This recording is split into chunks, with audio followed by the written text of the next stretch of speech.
ప్రేక్షక దేవుళ్లకు నమస్కారం.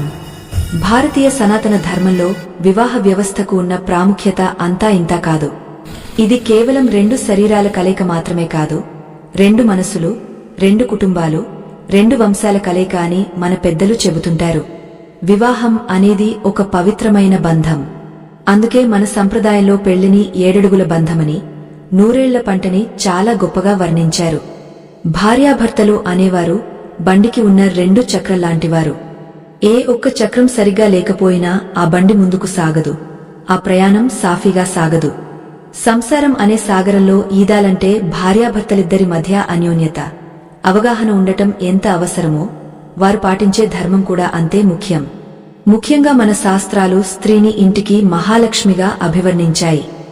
గృహిణి అనే పదం వినగానే మన కళ్ల ముందు ఒక పవిత్రమైన రూపం కదలాడుతుంది.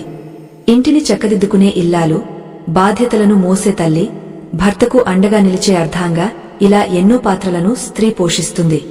ఒక ఇంటి అభ్యున్నతి ఆ ఇంటి ఇల్లాలు మీదనే ఆధారపడి ఉంటుంది అనడంలో ఎలాంటి సందేహం లేదు. అందుకే ఇల్లాలు బాగుంటే ఇల్లు బాగుంటుంది, ఇల్లు బాగుంటే ఊరు బాగుంటుంది అని సామెత ఉంది. స్త్రీ తలుచుకుంటే ఇంటిని స్వర్గధామంగా మార్చగలదు. అదే స్త్రీ ఏమరుపాటుగా ఉంటే ఆ ఇల్లు శ్మశానంగా మారడానికి కూడా ఎక్కువ సమయం పట్టదు. ఈ మాటలు వినడానికి కాస్త కఠినంగా అనిపించినా మన పురాణాలు, శాస్త్రాలు చెబుతున్న నగ్న సత్యం ఇదే. చాలా సందర్భాల్లో మనం చూస్తుంటాం, కొందరు పురుషులు ఎంత కష్టపడినా, ఎంత సంపాదించినా చేతిలో చిల్లిగవ్వ కూడా మిగలదు. అప్పుల ఊబిలో కూరుకుపోతుంటారు. వ్యాపారంలో నష్టాలు, ఉద్యోగంలో సమస్యలు, అనారోగ్య బాధలు ఇలా ఒకదాని తర్వాత ఒకటి వారిని వెంటాడుతూనే ఉంటాయి. దీనికి కారణం వారి జాతక దోషమో, గ్రహాల ప్రభావమో అని అందరూ అనుకుంటారు. కాని కొన్నిసార్లు ఆ ఇంటి స్త్రీ ప్రవర్తన, ఆమె అలవాట్లు, ఆమెలో ఉండే కొన్ని లక్షణాలు కూడా భర్త పాలిట దరిద్రంగా మారుతాయని గరుడ పురాణం, చాణక్య నీతి వంటి గొప్ప గ్రంథాలు స్పష్టం చేస్తున్నాయి. ఇది మూఢనమ్మకం కాదు, మన పూర్వీకులు అనుభవంతో, దూరదృష్టితో చెప్పిన జీవన సత్యం. స్త్రీలో ఉండే కొన్ని అలవాట్లు సాక్షాత్తు ఆ ఇంటికి మహాలక్ష్మి రాకుండా అడ్డుకుంటాయి, అలక్ష్మి ఆవహించేలా చేస్తాయి. ఆ లక్షణాలు ఏమిటి, అవి మన జీవితాన్ని ఎలా ప్రభావితం చేస్తాయి అనే విషయాలను ఈ కథనంలో మనం చాలా లోతుగా విశ్లేషించుకుందాం. మనం చెప్పుకోబోయే ఈ విషయాలు ఏ ఒక్కరిని కించపరచడానికో, నిందించడానికో ఉద్దేశించినవి కావు. మన ధర్మాన్ని, మన ఆచారాలను గుర్తు చేసుకుని, మన తప్పులను సరిదిద్దుకుని ఆనందమయమైన జీవితాన్ని గడపడమే దీని ముఖ్య ఉద్దేశం. ఈ విషయాలు తెలుసుకోవడం వల్ల మన ఇంట్లో తెలియకుండా జరుగుతున్న పొరపాట్లను సరిచేసుకునే అవకాశం కలుగుతుంది. తద్వారా లక్ష్మీదేవి అనుగ్రహం మన ఇంటిపై ఎప్పుడూ ఉంటుంది. ఇంతటి విలువైన విషయాలు, మన జీవన విధానాన్ని మార్చేసే గొప్ప సంగతులు నలుగురికి చేరడం ఎంతో ముఖ్యం. మన సనాతన ధర్మం పట్ల గౌరవం ఉన్నవారు, ఈ మంచి విషయాలు మరింత మందికి చేరాలని కోరుకునేవారు దయచేసి ఈ వీడియోను లైక్ చేసి మీ ఆదరణను తెలియజేయండి. మీ ఒక్క లైక్ వల్ల ఈ ధర్మ సూక్ష్మాలు మరో 10 మందికి చేరుతాయి.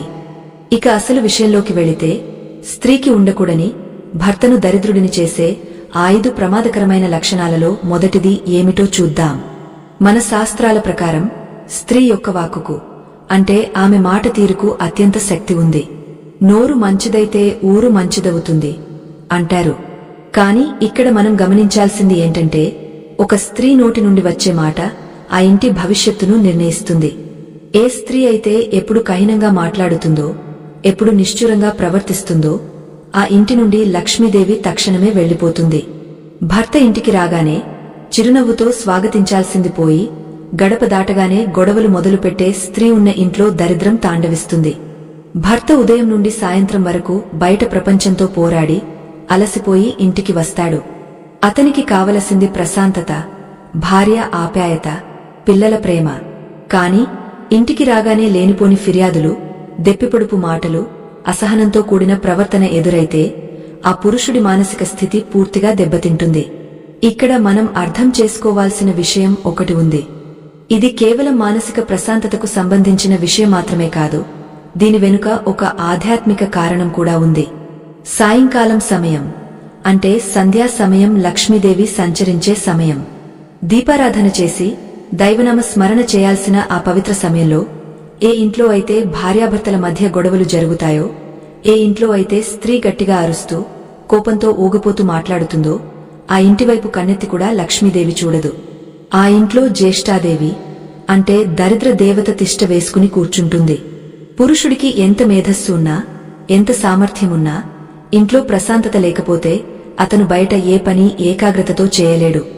ఫలితంగా సంపాదనలో వెనుకబడిపోతాడు, తీసుకున్న నిర్ణయాలు బెడిసికొడతాయి, ఆర్థికంగా చితికిపోతాడు. అందుకే చాణక్యుడు కూడా దుష్టభార్య సచమిత్రం అంటూ కఠినంగా మాట్లాడే భార్య ఉన్న ఇల్లు నరకంతో సమానం అని చెప్పాడు. అంతేకాదు, కొందరు స్త్రీలు తమ భర్తను ఇతరులతో పోల్చి తక్కువ చేసి మాట్లాడుతుంటారు. పక్కింటివారు కారు కొన్నారు, ఎదురింటివారు బంగారం కొన్నారు, నువ్వు మాత్రం ఏమీ కొనలేవు, నీ బతుకింతే అని నిందిస్తుంటారు. ఇలాంటి మాటలు పురుషుడి ఆత్మవిశ్వాసాన్ని దెబ్బతీయడమే కాకుండా అతనిలో ఉన్న పౌరుషాన్ని చంపేస్తాయి. ఒక పురుషుడు తన భార్య దగ్గర అవమానపడినప్పుడు పొందే బాధ బయట శత్రువు చేతిలో ఓడిపోయినప్పుడు కూడా కలగదు. ఆ బాధ, ఆవేదన అతనిలో ప్రతికూల ఆలోచనలను పెంచుతుంది. ఎప్పుడైతే మనిషి మనసు విరిగిపోతుందో అప్పుడు అతనిలో ఉన్న సృజనాత్మకత నశిస్తుంది, సంపదను సృష్టించే శక్తి తగ్గపోతుంది. కాబట్టి స్త్రీ తన వాక్కును ఎప్పుడూ అదుపులో ఉంచుకోవాలి. మృదువుగా మాట్లాడటం, భర్తకు ధైర్యాన్ని చెప్పడం, కష్టంలో ఉన్నప్పుడు ఓదార్చడం ఒక ఉత్తమ ఇల్లాలి లక్షణం. ఇలాంటి స్త్రీ ఉన్న ఇల్లు చిన్న గుడిసె అయినా అది స్వర్గమే. ఆమె భర్త కూలిపని చేసుకునే వాడైనా ఏదో ఒకరోజు రాజులా మారుతాడు. ఇక రెండవ లక్షణం గురించి మాట్లాడుకుందాం. ఇది చాలా ముఖ్యమైనది మరియు ఈ రోజుల్లో చాలా మంది నిర్లక్ష్యం చేస్తున్న విషయం. అది అతి నిద్ర మరియు అపరిశుభ్రత. మన ధర్మశాస్త్రాల ప్రకారం బ్రహ్మ ముహూర్తంలో నిద్రలేవడం అనేది లక్ష్మీ కటాక్షానికి మొదటి మెట్టు. ఏ స్త్రీ అయితే సూర్యోదయం తర్వాత కూడా నిద్రపోతుందో ఆ ఇల్లు క్రమంగా నాశనమవుతుంది అని శాస్త్రాలు ఘోషిస్తున్నాయి. సూర్యుడు ఉదయించిన తర్వాత కూడా పడక గదిలో ఉండటం, బద్ధకంగా లేవడం అనేది కేవలం ఆరోగ్య సమస్యే కాదు, అది దరిద్రానికి ఆహ్వానం పలకడమే. స్త్రీ అనేవాళ్లు తెల్లవారుజామునే నిద్రలేచి ఇంటిని శుభ్రం చేసి, వాకిలి ఊడ్చి, ముగ్గు వేసి, స్నానం చేసి దీపారాధన చేయడం మన సంప్రదాయం. ఈ పనులన్నీ కేవలం ఆచారాలు మాత్రమే కాదు, ఇవన్నీ ఆ ఇంటికి ఒక సానుకూల శక్తిని అంటే పాజిటివ్ ఎనర్జీని తీసుకువస్తాయి. కాని ఈ రోజుల్లో జీవనశైలి మారింది అని సాకులు చెబుతూ చాలామంది స్త్రీలు ఉదయం ఆలస్యంగా నిద్రలేవడం అలవాటు చేసుకున్నారు. ఇంటిని శుభ్రం చేయకుండానే టీ, కాఫీలు తాగడం, స్నానం చేయకుండానే వంటగదిలోకి వెళ్లడం, దేవుడి గదిని పట్టించుకోకపోవడం వంటివి చేస్తున్నారు. గుర్తుంచుకోండి, వంటగది అనేది అన్నపూర్ణాదేవి నివాసం. స్నానం చేయకుండా అశుచిగా వంట చేయడం అంటే సాక్షాత్తు అన్నపూర్ణాదేవిని అవమానించడమే. ఆహారాన్ని భర్త, పిల్లలు తింటే వారికి అనారోగ్యాలు రావడమే కాకుండా వారి బుద్ధి కూడా మందగస్తుంది. అన్నం పరబ్రహ్మ స్వరూపం అంటారు. అలాంటి అన్నాన్ని అశుచిగా వండితే అది విషంతో సమానం అవుతుంది. ఆహారం తిన్న భర్తకు ఆలోచనలు సరిగా రావు, సోమరితనం పెరుగుతుంది, ఏ పని చేయబుద్ధి కాదు. ఇలాంటి చిన్న చిన్న అలవాట్లే పెద్ద పెద్ద అనర్థాలకు దారితీస్తాయి. అలాగే ఇంటిని అపరిశుభ్రంగా ఉంచడం కూడా దరిద్రానికి మరొక ముఖ్య కారణం. ఇంట్లో ఎక్కడ చూసినా దుమ్ము, ధూళి, చెల్లాచెదురుగా పడి ఉన్న వస్తువులు, మురికి బట్టల కుప్పలుంటే ఆ ఇల్లు చూడటానికి అసహ్యంగా ఉండటమే కాదు, అక్కడ ప్రతికూల శక్తి విపరీతంగా పెరిగిపోతుంది. లక్ష్మీదేవికి పరిశుభ్రత అంటే మక్కువ. ఎక్కడ పరిశుభ్రత ఉంటుందో, ఎక్కడ సుగంధ పరిమళాలు ఉంటాయో అక్కడ లక్ష్మీదేవి స్థిర నివాసం ఏర్పరచుకుంటుంది. దానికి విరుద్ధంగా దుర్వాసన వచ్చే ఇంట్లో, చిందరవందరగా ఉన్న ఇంట్లో దరిద్ర దేవత తిష్టవేస్తుంది. స్త్రీ తన ఇంటిని అద్దంలా ఉంచుకోవాలి. ఎందుకంటే స్త్రీ యొక్క ప్రతిబింబమే ఇల్లు. ఆమె మనసు ఎంత నిర్మలంగా ఉందో ఇల్లు కూడా అంతే శుభ్రంగా ఉంటుంది. ఇక్కడ మరొక ముఖ్యమైన విషయం చెప్పాలి. కొందరు స్త్రీలు తమను తాము అలంకరించుకోవడంలో, అందంగా కనిపించడంలో శ్రద్ధ చూపిస్తారు, కాని ఇంటిని శుభ్రంగా ఉంచడంలో మాత్రం బద్ధకిస్తారు. ఇది చాలా తప్పు. అలాగే మరికొందరు స్త్రీలు ఇంట్లో ఎప్పుడు చింపిరి జుట్టుతో, మాసిన బట్టలతో దర్శనమిస్తుంటారు. ఇది కూడా మంచిది కాదు.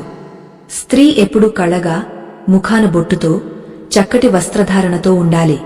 అలా అని ఖరీదైన పట్టు చీరలు కట్టుకోమని కాదు, ఉన్నంతలో శుభ్రంగా, సాంప్రదాయంగా ఉండాలి.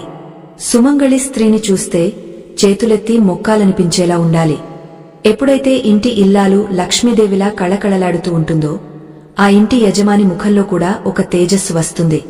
అతను చేసే ప్రతి పనిలోనూ విజయం సాధిస్తాడు. మనం చెప్పుకుంటున్న ఈ విషయాలు కేవలం పురాణాల్లో ఉన్న కథలు కాదు. ఇవి మన జీవన విధానానికి దిక్సూచులు. ఈ విషయాలన్నీ వింటుంటే ఇవన్నీ నిజంగా జరుగుతాయా అని కొందరికి అనిపించవచ్చు. కాని ఒక్కసారి ఆలోచించండి, మన పూర్వీకులు ఎలాంటి ఒత్తిళ్లు లేని ప్రశాంతమైన జీవితాన్ని గడిపారు.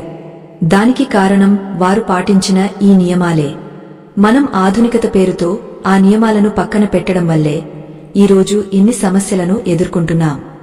మన సంస్కృతిలో ఉన్న గొప్పతనాన్ని, మన ఆచారాల్లో ఉన్న శాస్త్రీయతను మనం అర్థం చేసుకోవాలి. మన ధర్మం గొప్పదనాన్ని నలుగురికి తెలియజేసే ప్రయత్నంలో మేము పడే ఈ తపనకు మీ ప్రోత్సాహం ఎంతో అవసరం. ఇంతటి లోతైన విషయాలను అందిస్తున్నందుకు దయచేసి ఛానల్ను సబ్స్క్రైబ్ చేసుకోవడం మర్చిపోకండి. అలాగే పక్కనే ఉన్న గంట సింబల్ను నొక్కడం ద్వారా మేము చేసే ప్రతి వీడియో మీకు ముందుగా చేరుతుంది. ఇక 3వ లక్షణం విషయానికి వస్తే ఇది ఆహారానికి, ఆకలికి సంబంధించిన విషయం. ఆకలి రుచి ఎరుగదు, నిద్ర సుఖమెరుగదు అంటారు. కానీ ఒక గృహిణికి మాత్రం ఆహారం విషయంలో కొన్ని కఠినమైన నియమాలు ఉన్నాయి.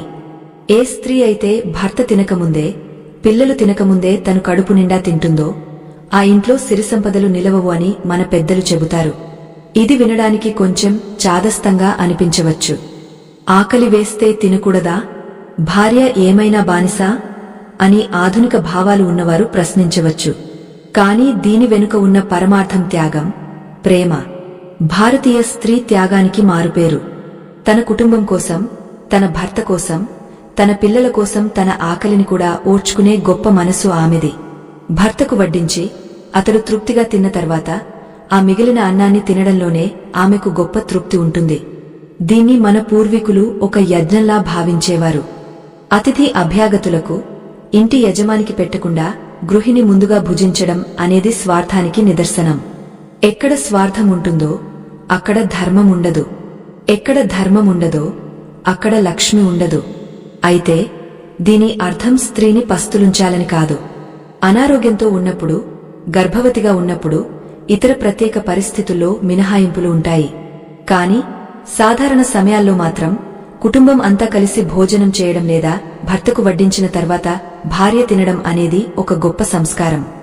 ఈ సంస్కారం వల్ల కుటుంబ సభ్యుల మధ్య అనుబంధాలు బలపడతాయి. ఇదే ఆహార విషయానికి సంబంధించి మరో ముఖ్యమైన అంశముంది. అదేమిటంటే వంట చేసేటప్పుడు స్త్రీ యొక్క మానసిక స్థితి. వంట చేసేటప్పుడు కోపంతో, చిరాకుతో, ఏడుస్తూ వంట చేయకూడదు. స్త్రీ కన్నీరు వంటలో కలిస్తే ఆ వంట తిన్నవారికి కష్టాలు తప్పవు.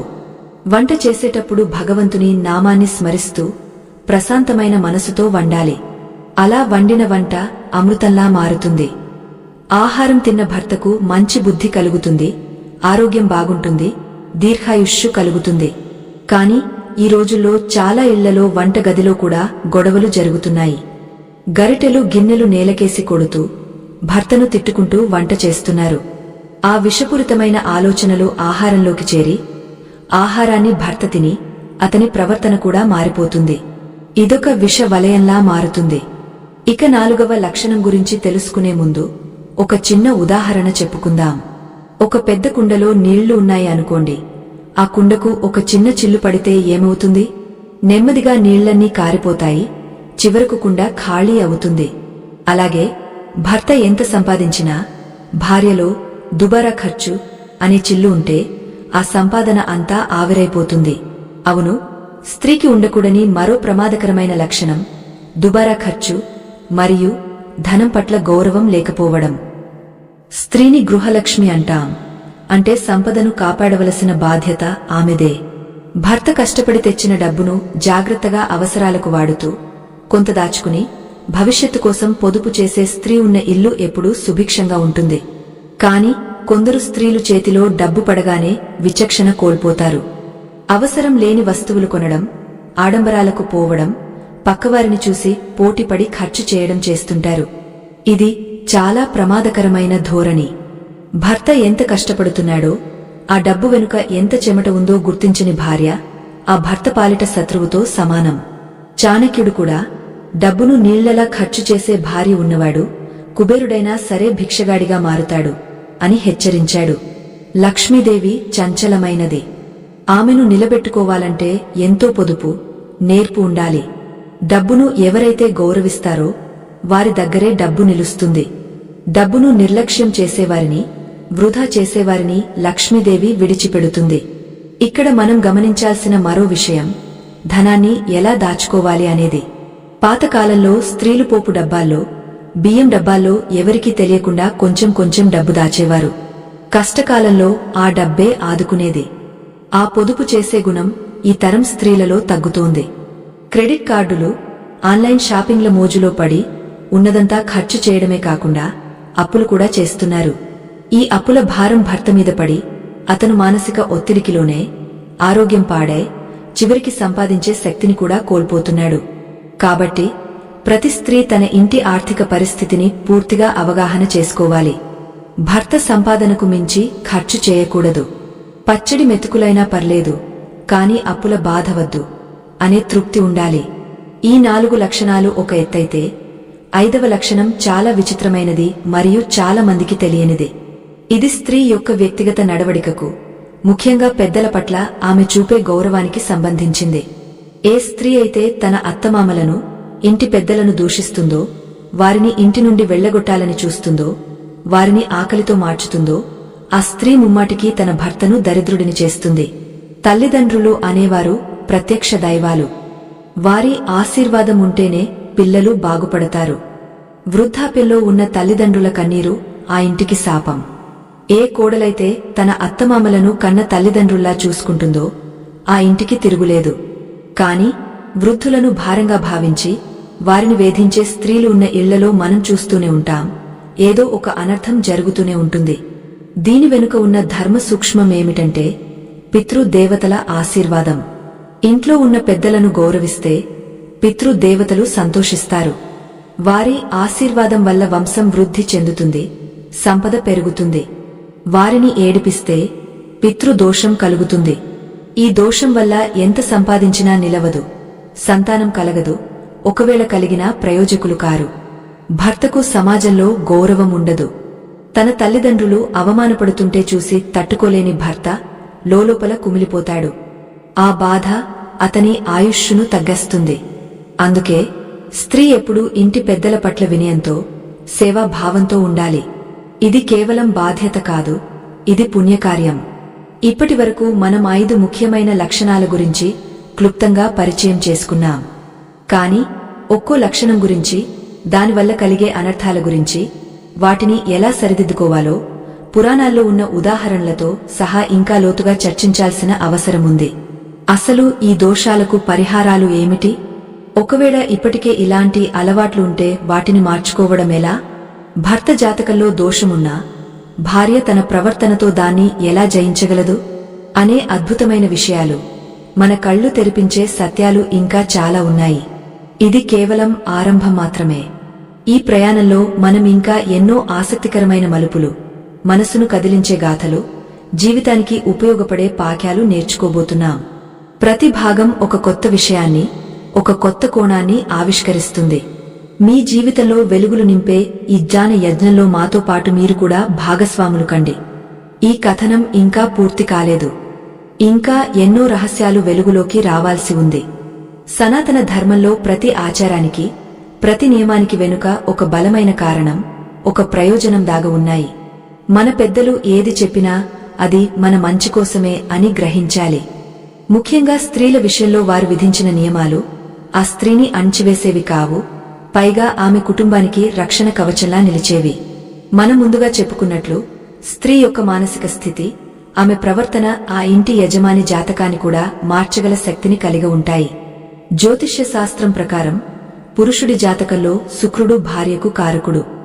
భార్య సంతోషంగా ఉంటే, ఆమె ప్రవర్తన ధార్మికంగా ఉంటే ఆ పురుషుడి జాతకంలో శుక్రుడు బలంగా మారుతాడు. శుక్రుడు బలంగా ఉంటే సంపద, ఐశ్వర్యం, వాహన యోగం, భవన యోగం వాటంతటా అవే వస్తాయి. దీనికి విరుద్ధంగా భార్య ప్రవర్తన లోపభూయిష్టంగా ఉంటే శుక్రదోషం ఏర్పడి ఉన్నదంతా పోగొట్టుకునే పరిస్థితి వస్తుంది. ఇప్పుడు మనం మొదటి లక్షణమైన వాక్కు, లేదా మాట తీరు గురించి మరింత లోతుగా విశ్లేషించుకుందాం. మాట అనేది కేవలం శబ్దం కాదు, అది ఒక శక్తి. పూర్వం ఋషులు తమ వాక్కుతోనే సృష్టిని శాసించేవారు. అంతటి శక్తివంతమైన వాక్కు కలిగిన స్త్రీ తన నోటితో శుభం పలకాలి తప్ప అశుభం పలకకూడదు. కొందరు స్త్రీలు కోపం రాగానే నాశనమైపోతావు, దరిద్రుడా, సవల్లా పడి ఉంటావు అంటూ భయంకరమైన శాపనార్థాలు పెడుతుంటారు. ఆ క్షణంలో వారికి కోపం ఉండవచ్చు, కాని ఆ మాటలు గాలిలో కలిసిపోవు. అవి ఆవరణలో ఉండిపోయి నిజంగానే ఆ భర్తకు కీడు చేస్తాయి. మన పురాణాల్లో గాంధారి కళ్లకు గంతలు కట్టుకున్నా ఆమె తన భర్త పట్ల, పిల్లల పట్ల అంకితభావంతో ఉంది కాబట్టే ఆమె మాటకు అంత శక్తి వచ్చింది. స్త్రీ నోటి నుండి వచ్చే మాట, ముఖ్యంగా ఆమె కన్నీరు పెట్టుకుంటూ అనే మాట వజ్రాయుధం కంటే పదునైనది. అది భర్త ఆయుష్ను క్షీణింపజేస్తుంది. అందుకే ఇంట్లో స్త్రీ ఎప్పుడూ మంగళకరమైన మాటలే మాట్లాడాలి. భర్త బయటకు వెళ్తున్నప్పుడు జాగ్రత్త, త్వరగా రండి, శుభం కలుగుతుంది అని చెప్పాలి తప్ప ఎప్పుడు చేస్తావో, ఎప్పుడు వస్తావో అని విసుక్కోకూడదు. అలాగే భర్త ఏదైనా కొత్త పని మొదలుపెట్టినప్పుడు నీ వల్ల ఏమవుతుంది, నీకు అంత సీన్ లేదు అని నిరుత్సాహపరచకూడదు. భార్య ఇచ్చే ధైర్యం భర్తకు ఏనుగు బలాన్ని ఇస్తుంది. ఒకవేళ భర్త తప్పు చేస్తున్నా అతన్ని సున్నితంగా మందలించి దారిలో పెట్టాలే తప్ప నలుగురిలో అవమానించి మాట్లాడకూడదు. ఎవరైతే భర్తను నలుగురిలో కించపరుస్తారో వారి పుణ్యం అంతా పోతుంది. సమాజంలో భర్తకు గౌరవం లేకపోతే ఆ భార్యకు కూడా గౌరవముండదు అనే చిన్న విషయాన్ని గుర్తుంచుకోవాలి. మాట జారిపడితే తిరిగి తీసుకోలేము. గాయం మానుతుంది కాని మాట వల్ల కలిగిన గాయం ఎప్పటికీ మానదు. అది మనసులో ఉండిపోయి దాంపత్యంలో బీటలు వారేలా చేస్తుంది. మనం తెలుసుకున్న రెండవ విషయం నిద్ర. దీని గురించి ఎంత చెప్పుకున్నా తక్కువే. సూర్యోదయం అనేది ప్రకృతిలో ఒక గొప్ప మార్పు జరిగే సమయం. ఆ సమయంలో విశ్వం అంతా కొత్త శక్తితో నిండిపోతుంది. ఆ సమయానికి నిద్రలేచి ఉండేవారి శరీరంలోకి, మనసులోకి ఆ ప్రాణశక్తి ప్రవేశిస్తుంది. కాని సూర్యుడు నడినెత్తికి వచ్చే వరకు నిద్రపోయే స్త్రీ ఉన్న ఇంట్లో ఆ ప్రాణశక్తికి బదులు జడత్వం ప్రవేశిస్తుంది. జడత్వం అంటే కదలలేని స్థితి. అంటే ఆ ఇంట్లో పనులు ముందుకు సాగవు, అభివృద్ధి ఆగపోతుంది. శాస్త్రం ఏం చెబుతుందంటే సూర్యోదయ సమయంలో నిద్రపోయేవారి మేధస్సును సూర్యుడు హరిస్తాడు. స్త్రీ ఆ సమయంలో నిద్రపోతే ఆమె భర్తకు బుద్ధి మాంద్యం కలుగుతుంది. అంటే సరైన సమయంలో సరైన నిర్ణయం తీసుకోలేకపోతాడు. వ్యాపారంలో నష్టపోవడానికి, ఉద్యోగంలో పై అధికారులతో గొడవలు రావడానికి మూల కారణం ఇంట్లో భార్య ఆలస్యంగా నిద్రలేవడం కూడా కావచ్చు అని గమనించాలి. అంతేకాదు సూర్యాస్తమయం సమయంలో అంటే సంధ్యా సమయంలో నిద్రపోవడం మరింత ప్రమాదకరం. ఆ సమయంలో నిద్రపోతే దరిద్రం పట్టుకుంటుంది. ఆ సమయంలో నిద్రపోయే స్త్రీ తన భర్తను అనారోగ్యాల పాలు చేస్తుంది. సంధ్యా సమయంలో దీపం పెట్టి లక్ష్మీదేవిని ఆహ్వానించాలి. కనీసం ఆ సమయంలో ముఖం కడుకుని దేవుడి దగ్గర ఒక నమస్కారం చేసుకోవడం కనీస ధర్మం. ఈ చిన్న మార్పు అంటే బ్రహ్మ ముహూర్తంలో నిద్రలేవడం, సాయంత్రం నిద్రపోకుండా ఉండటం అనే అలవాటు చేసుకుంటే ఆ ఇంట్లో జరిగే మార్పులను చూసి మీరే ఆశ్చర్యపోతారు. ఇది అనుభవపూర్వకంగా ఎంతోమంది పెద్దలు చెప్పిన మాట. మన అలవాట్లే మన తలరాతను రాస్తాయి. మన రోజు ఎలా మొదలవుతుందో మన జీవితం కూడా అలాగే ఉంటుంది. బద్ధకం అనేది మనిషికి అతిపెద్ద శత్రువు. ఆ శత్రువును జయించిన రోజే విజయం మన సొంతమవుతుంది. ఇక మూడవ అంశం పరిశుభ్రత గురించి మరింత లోతుగా మాట్లాడుకుందాం. ఇల్లు ఊడ్చేటప్పుడు, ఇంటిని శుభ్రం చేసేటప్పుడు కూడా కొన్ని నియమాలు ఉన్నాయి. సూర్యాస్తమయం తర్వాత అంటే చీకటి పడ్డాక ఇంటిని ఊడ్చకూడదు. ఒకవేళ తప్పనిసరి పరిస్థితుల్లో ఊడ్చినా ఆ చెత్తను బయట పారేయకూడదు. చీకటి పడ్డాక లక్ష్మీదేవి ఇంట్లోకి వస్తుంది. ఆ సమయంలో చెత్తను బయట పారేస్తే లక్ష్మీదేవిని బయటకు పంపినట్లే అని శాస్త్రం చెబుతోంది. అలాగే ఇంటి మూలల్లో సాలెడు గూళ్లు ఉండటం దరిద్రానికి సంకేతం. ఎప్పటికప్పుడు బూజు దులుపుతూ ఉండాలి. పగిలిన అద్దాలు, విరిగిన కుర్చీలు, పనిచేయని గడియారాలు ఇంట్లో ఉంచకూడదు. ఇవి ప్రతికూల శక్తిని ఆకర్షిస్తాయి. ముఖ్యంగా పనిచేయని గడియారం ఇంట్లో ఉంటే ఆ ఇంటి యజమాని సమయం కూడా ఆగపోతుంది. అంటే అభివృద్ధి ఆగపోతుంది అని వాస్తు శాస్త్రం చెబుతోంది. వంటగది విషయానికి వస్తే రాత్రిపూట భోజనాలు అయ్యాక అంట్లు, వాడిన గిన్నెలు కడగకుండా సింక్లో అలాగే వేసి పడుకోవడం చాలా పెద్ద తప్పు. రాత్రంతా ఆ ఎంగలి గిన్నెలు ఇంట్లో ఉంటే ఆ ఇంటి నిండా నెగటివ్ ఎనర్జీ వ్యాపిస్తుంది. దరిద్ర దేవత ఆ ఎంగలి మెతుకుల కోసం వస్తుంది. మరుసటి రోజు ఉదయం ఎంత శుభ్రం చేసినా రాత్రి జరిగిన నష్టం జరిగిపోతుంది. కాబట్టి ఎంత అలసిపోయినా రాత్రి పడుకునే ముందు వంటగదిని శుభ్రం చేసుకుని గిన్నెలు కడిగేసి పడుకోవడం ఉత్తమం. దీనివల్ల బొద్దింకలు, క్రిమి కీటకాలు రాకుండా ఉండటమే కాకుండా ఇంట్లో ఒక పవిత్రమైన వాతావరణం నెలకొంటుంది. స్త్రీలు తమ ఆరోగ్యం, కుటుంబ శ్రేయస్సు కోసం ఇంత కష్టపడుతున్నప్పుడు ఈ చిన్న చిన్న విషయాలను కూడా పాటిస్తే ఫలితం ఇంకా అద్భుతంగా ఉంటుంది. ఇలాంటి ధర్మ సూక్ష్మాలను తెలుసుకోవడం ప్రతి ఒక్కరికీ అవసరం. ఈ విలువైన సమాచారం మీకు నచ్చినట్లయితే దయచేసి ఈ వీడియోను లైక్ చేయడం ద్వారా మీ ప్రోత్సాహాన్ని మాకు తెలియజేయండి. మీ ఒక్క లైక్ మాకు ఎంతో శక్తినిస్తుంది. ఇక ఆహారం విషయానికి వస్తే వండేటప్పుడు పాటించాల్సిన నియమాల గురించి తెలుసుకుందాం. పూర్వకాలంలో స్త్రీలు స్నానం చేయకుండా వంటగదిలోకి వెళ్లేవారు కాదు. దీనికి కారణం శుచి. రాత్రి నిద్రలో మన శరీరం అశుభ్రపడుతుంది. స్నానం చేయడం వల్ల శరీరం, మనసు రెండు శుద్ధి అవుతాయి. ఆ పవిత్రతతో వంట చేస్తే ఆ వంటలో దైవశక్తి చేరుతుంది. ఈ రోజుల్లో అందరికీ ఉదయాన్నే స్నానం చేయడం కుదరకపోవచ్చు. కాని కనీసం ముఖం, కాళ్లు చేతులు కడుక్కుని శుభ్రమైన బట్టలు వేసుకుని వంట చేయడం మంచిది. నైటీలు వేసుకుని తల దువ్వుకోకుండా వంట చేయడం శాస్త్ర విరుద్ధం. వంట అనేది ఒక యజ్ఞం లాంటిది. అగ్ని దేవుడి సాక్షిగా ఆహారాన్ని తయారు చేస్తున్నాం. ఆహారం భర్తకు ఆరోగ్యాన్ని, ఆయుష్ను ఇవ్వాలి. ఇక్కడ మరొక ముఖ్యమైన విషయమేమిటంటే వంట చేసేటప్పుడు రుచి చూడటం. చాలామంది స్త్రీలు ఉప్పు సరిపోయిందా, కారం సరిపోయిందా అని వండుతుండగానే రుచి చూస్తుంటారు. ఆ తర్వాత అదే గరిటెను మళ్లీ వంట పాత్రలో పెడుతుంటారు. ఇది చాలా తప్పు. దీన్ని ఎంగలి చేయడం అంటారు. దేవుడికి నైవేద్యం పెట్టే ఆహారాన్ని ఎంగలి చేయకూడదు. పోనీ దేవుడికి పెట్టకపోయినా భర్తకు పెట్టే అన్నం కూడా దైవ సమానమే. రుచి చూడాలనుకుంటే కొంచెం వేరే గిన్నెలోకి తీసుకుని చేతితో తాకకుండా రుచి చూడాలి. అంతే తప్ప వండుతున్న పాత్రలో చేయి పెట్టకూడదు. నోటితో తాకించిన గరిటెను వాడకూడదు. ఈ అలవాటు ఉంటే వెంటనే మార్చుకోండి. ఇలా ఎంగలి చేసిన ఆహారం తిన్న భర్తకు ఆత్మశక్తి తగ్గుతుంది, చికాకులు పెరుగుతాయి. వడ్డించేటప్పుడు కూడా కొన్ని నియమాలు ఉన్నాయి. స్త్రీ ఎప్పుడూ భర్తకు వడ్డించేటప్పుడు చేత్తో నేరుగా ఉప్పును వడ్డించకూడదు. ఉప్పును లక్ష్మీ స్వరూపంగా భావిస్తాం. ఉప్పును చేతితో ఇస్తే గొడవలు జరుగుతాయని, బంధాలు తెగపోతాయని ఒక నమ్మకం. గరిటెతో గాని చెంచాతో గాని వడ్డించాలి. అలాగే అన్నం వడ్డించేటప్పుడు ఆకులో లేదా కంచెలో నెయ్యి వేసి ఆ తర్వాత అన్నం, కూరలు వడ్డించాలి. భర్త భోజనం చేస్తున్నంత సేపు భార్య అక్కడే ఉండి అవసరమైనవి వడ్డిస్తూ మంచి మాటలు మాట్లాడుతూ ఉండాలి. భర్త తింటుంటే భార్య పక్కన కూర్చుని ఫోన్ చూడటం లేదా టీవీ చూడటం అగౌరవం. అన్నం పెట్టే చేతికి అన్నపూర్ణాదేవి అనుగ్రహం ఉంటుంది. ఆ చేత్తో ఆప్యాయంగా వడ్డిస్తే విషం కూడా అమృతం అవుతుంది. అలాగే భర్త భోజనం చేసిన తర్వాత ఆకులు లేదా కంచాలు తీయడం కూడా భార్య బాధ్యత అని శాస్త్రం చెబుతోంది. ఇది బానిసత్వం కాదు, ఇది సేవ.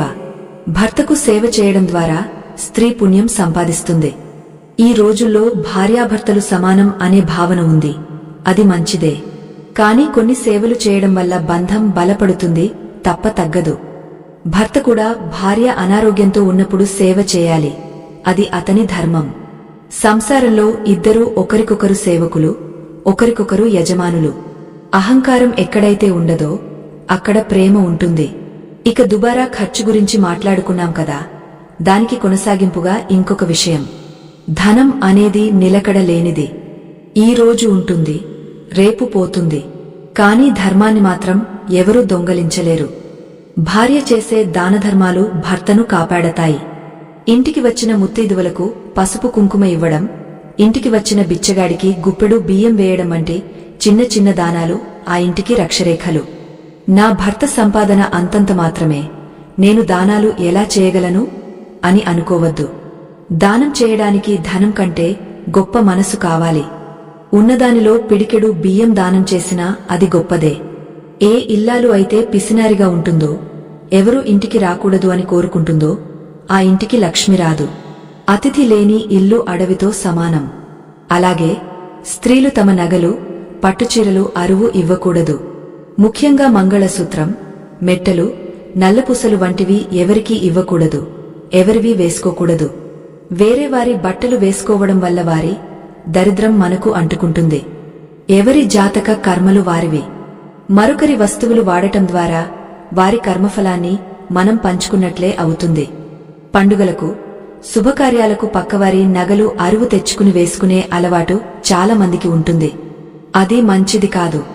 మనకు ఉన్నదానితో తృప్తి పడాలి. లేని గొప్పల కోసం పాకులాడితే ఉన్న ప్రశాంతత పోతుంది. ఆభరణాల మీద ఉన్న మోజు కుటుంబం మీద ఉండాలి. ఇంతకుముందు మనం 5వ లక్షణమైన పెద్దల పట్ల అగౌరవం గురించి క్లుప్తంగా చెప్పుకున్నాం. దీని గురించి చాలా వివరంగా మాట్లాడుకోవాలి. ఎందుకంటే ఈ రోజుల్లో వృద్ధాశ్రమాలు పెరగడానికి కారణం ఇదే. అత్తమామలను వేరుగా పెట్టమని భర్తను వేధించే స్త్రీలు తాము కూడా రేపు అత్తలు అవుతామని మర్చిపోతున్నారు. కర్మ సిద్ధాంతం చాలా బలమైనది.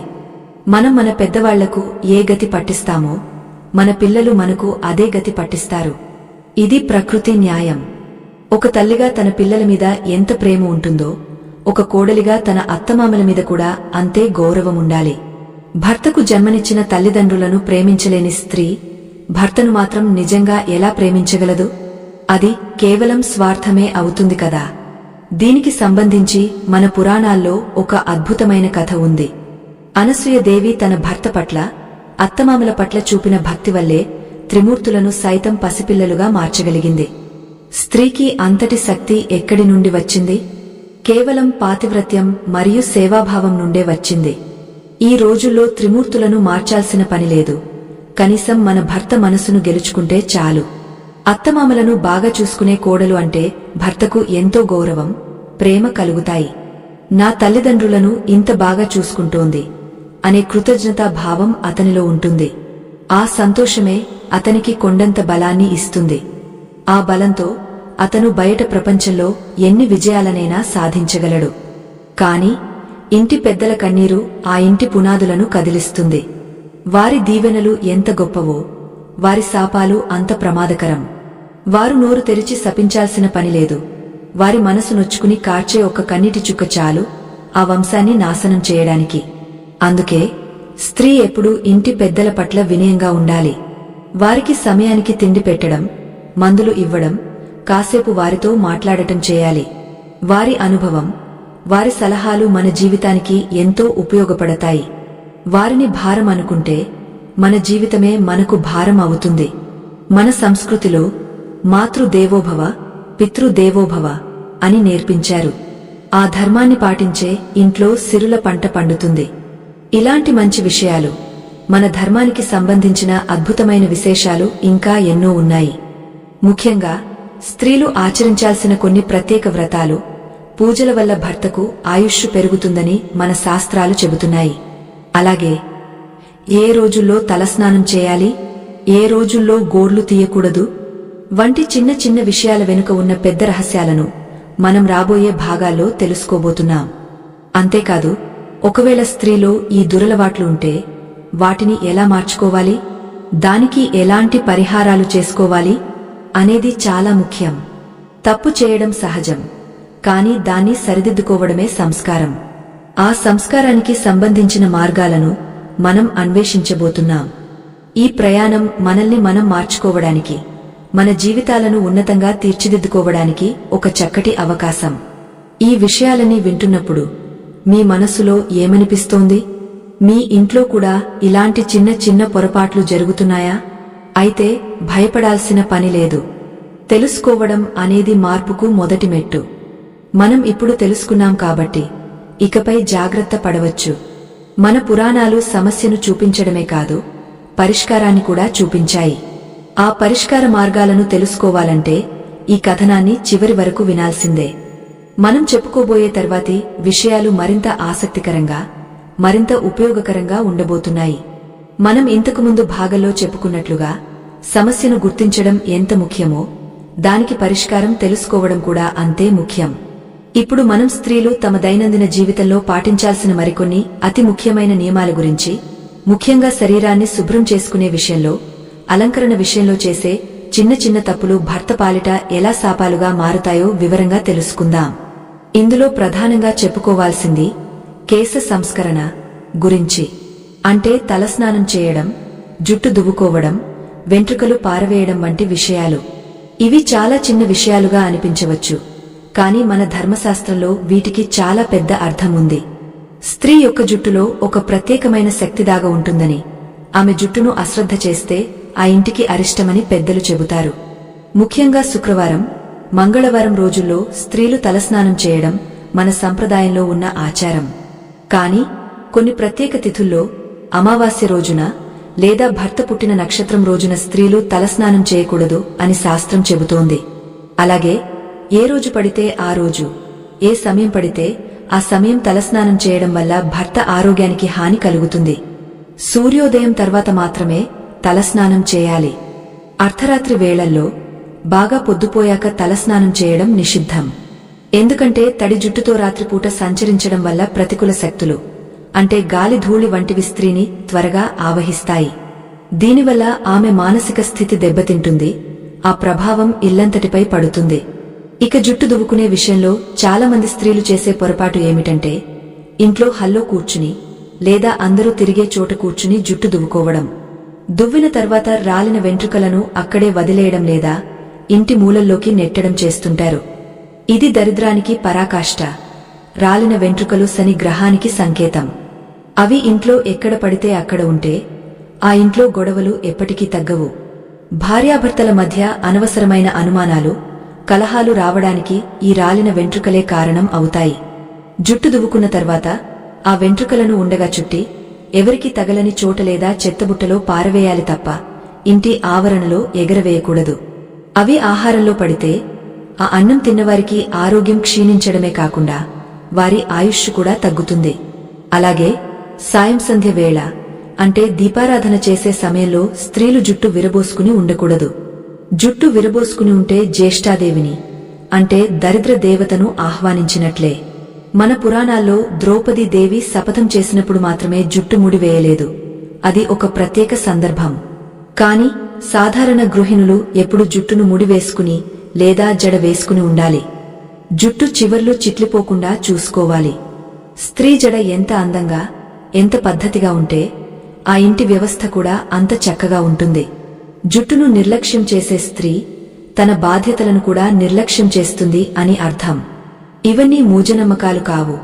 ఇవి మనలో క్రమశిక్షణను, పరిశుభ్రతను పెంచే నియమాలు.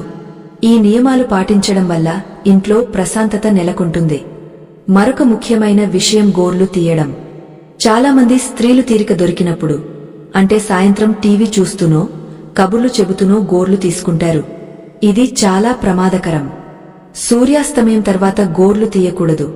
ఇంటి లోపల అస్సలు తీయకూడదు. గోర్లు అనేవి శరీరంలోని మలినాలు. వాటిని లక్ష్మీదేవి వచ్చే సమయంలో, అంటే సాయంత్రం వేళ తీస్తే లక్ష్మీదేవి ఆ ఇంట్లోకి రాదు. గోర్లు తీశాక వాటిని ఇంట్లోనే పడేస్తే దరిద్రం తాండవిస్తుంది. భర్త సంపాదన అంతా వృధా ఖర్చులకే పోతుంది.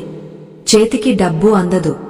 కాబట్టి గోర్లు తీయాలనుకుంటే స్నానం చేసి వచ్చాక లేదా పగటిపూట ఇంటి బయట కూర్చుని తీయడం ఉత్తమం. మన పూర్వీకులు మంగళవారం, శుక్రవారం గోర్లు తీయకూడదని చెప్పేవారు. దీని వెనుక కూడా గ్రహ సంబంధమైన కారణాలు ఉన్నాయి. మనం ఈ చిన్న చిన్న నియమాలను పాటించడం ద్వారా మన ఇంటిని రక్షించుకోవచ్చు.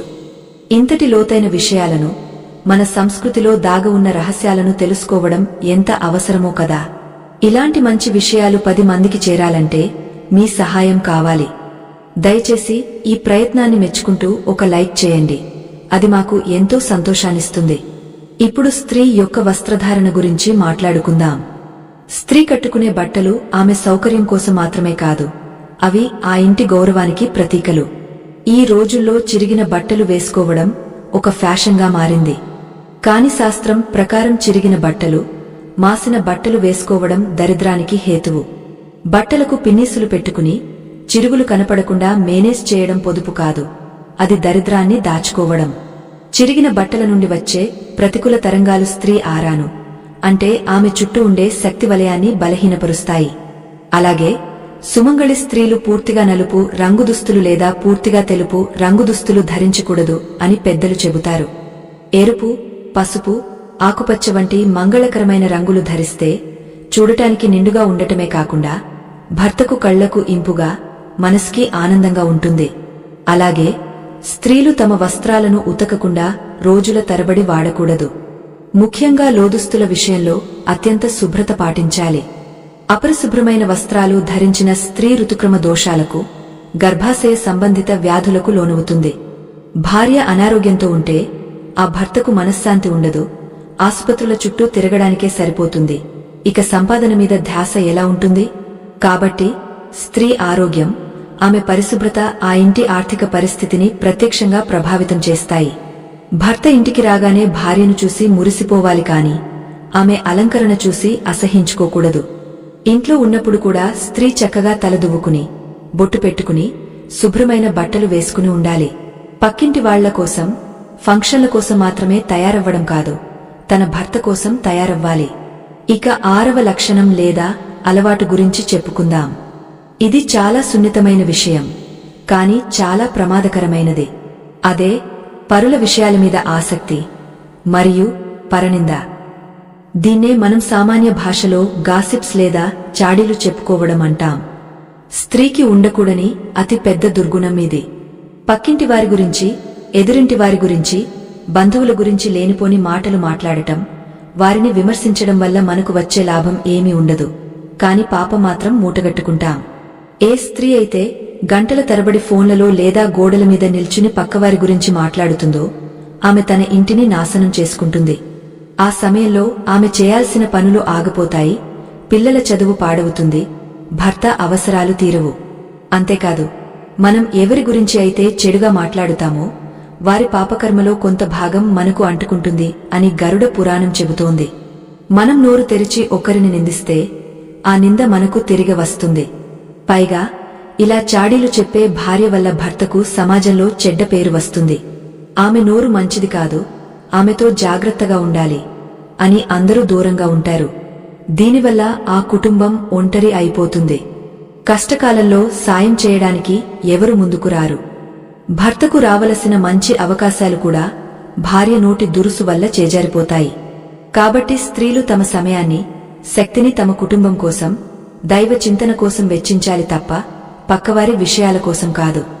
వినదగునెవ్వరు చెప్పినా అని సుమతి శతకంలో చెప్పినట్లు ఎవరు ఏం చెప్పినా వినాలి కాని అందులో నిజమెంతో తెలుసుకోకుండా ప్రచారం చేయకూడదు. దీనికి కొనసాగింపుగా మరొక ముఖ్యమైన విషయం భర్త రహస్యాలను దాచలేకపోవడం.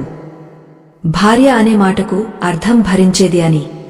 భర్త కష్టాలను, సుఖాలను, అతని బలహీనతలను కూడా ఆమె భరించాలి, తన గుండెల్లో దాచుకోవాలి.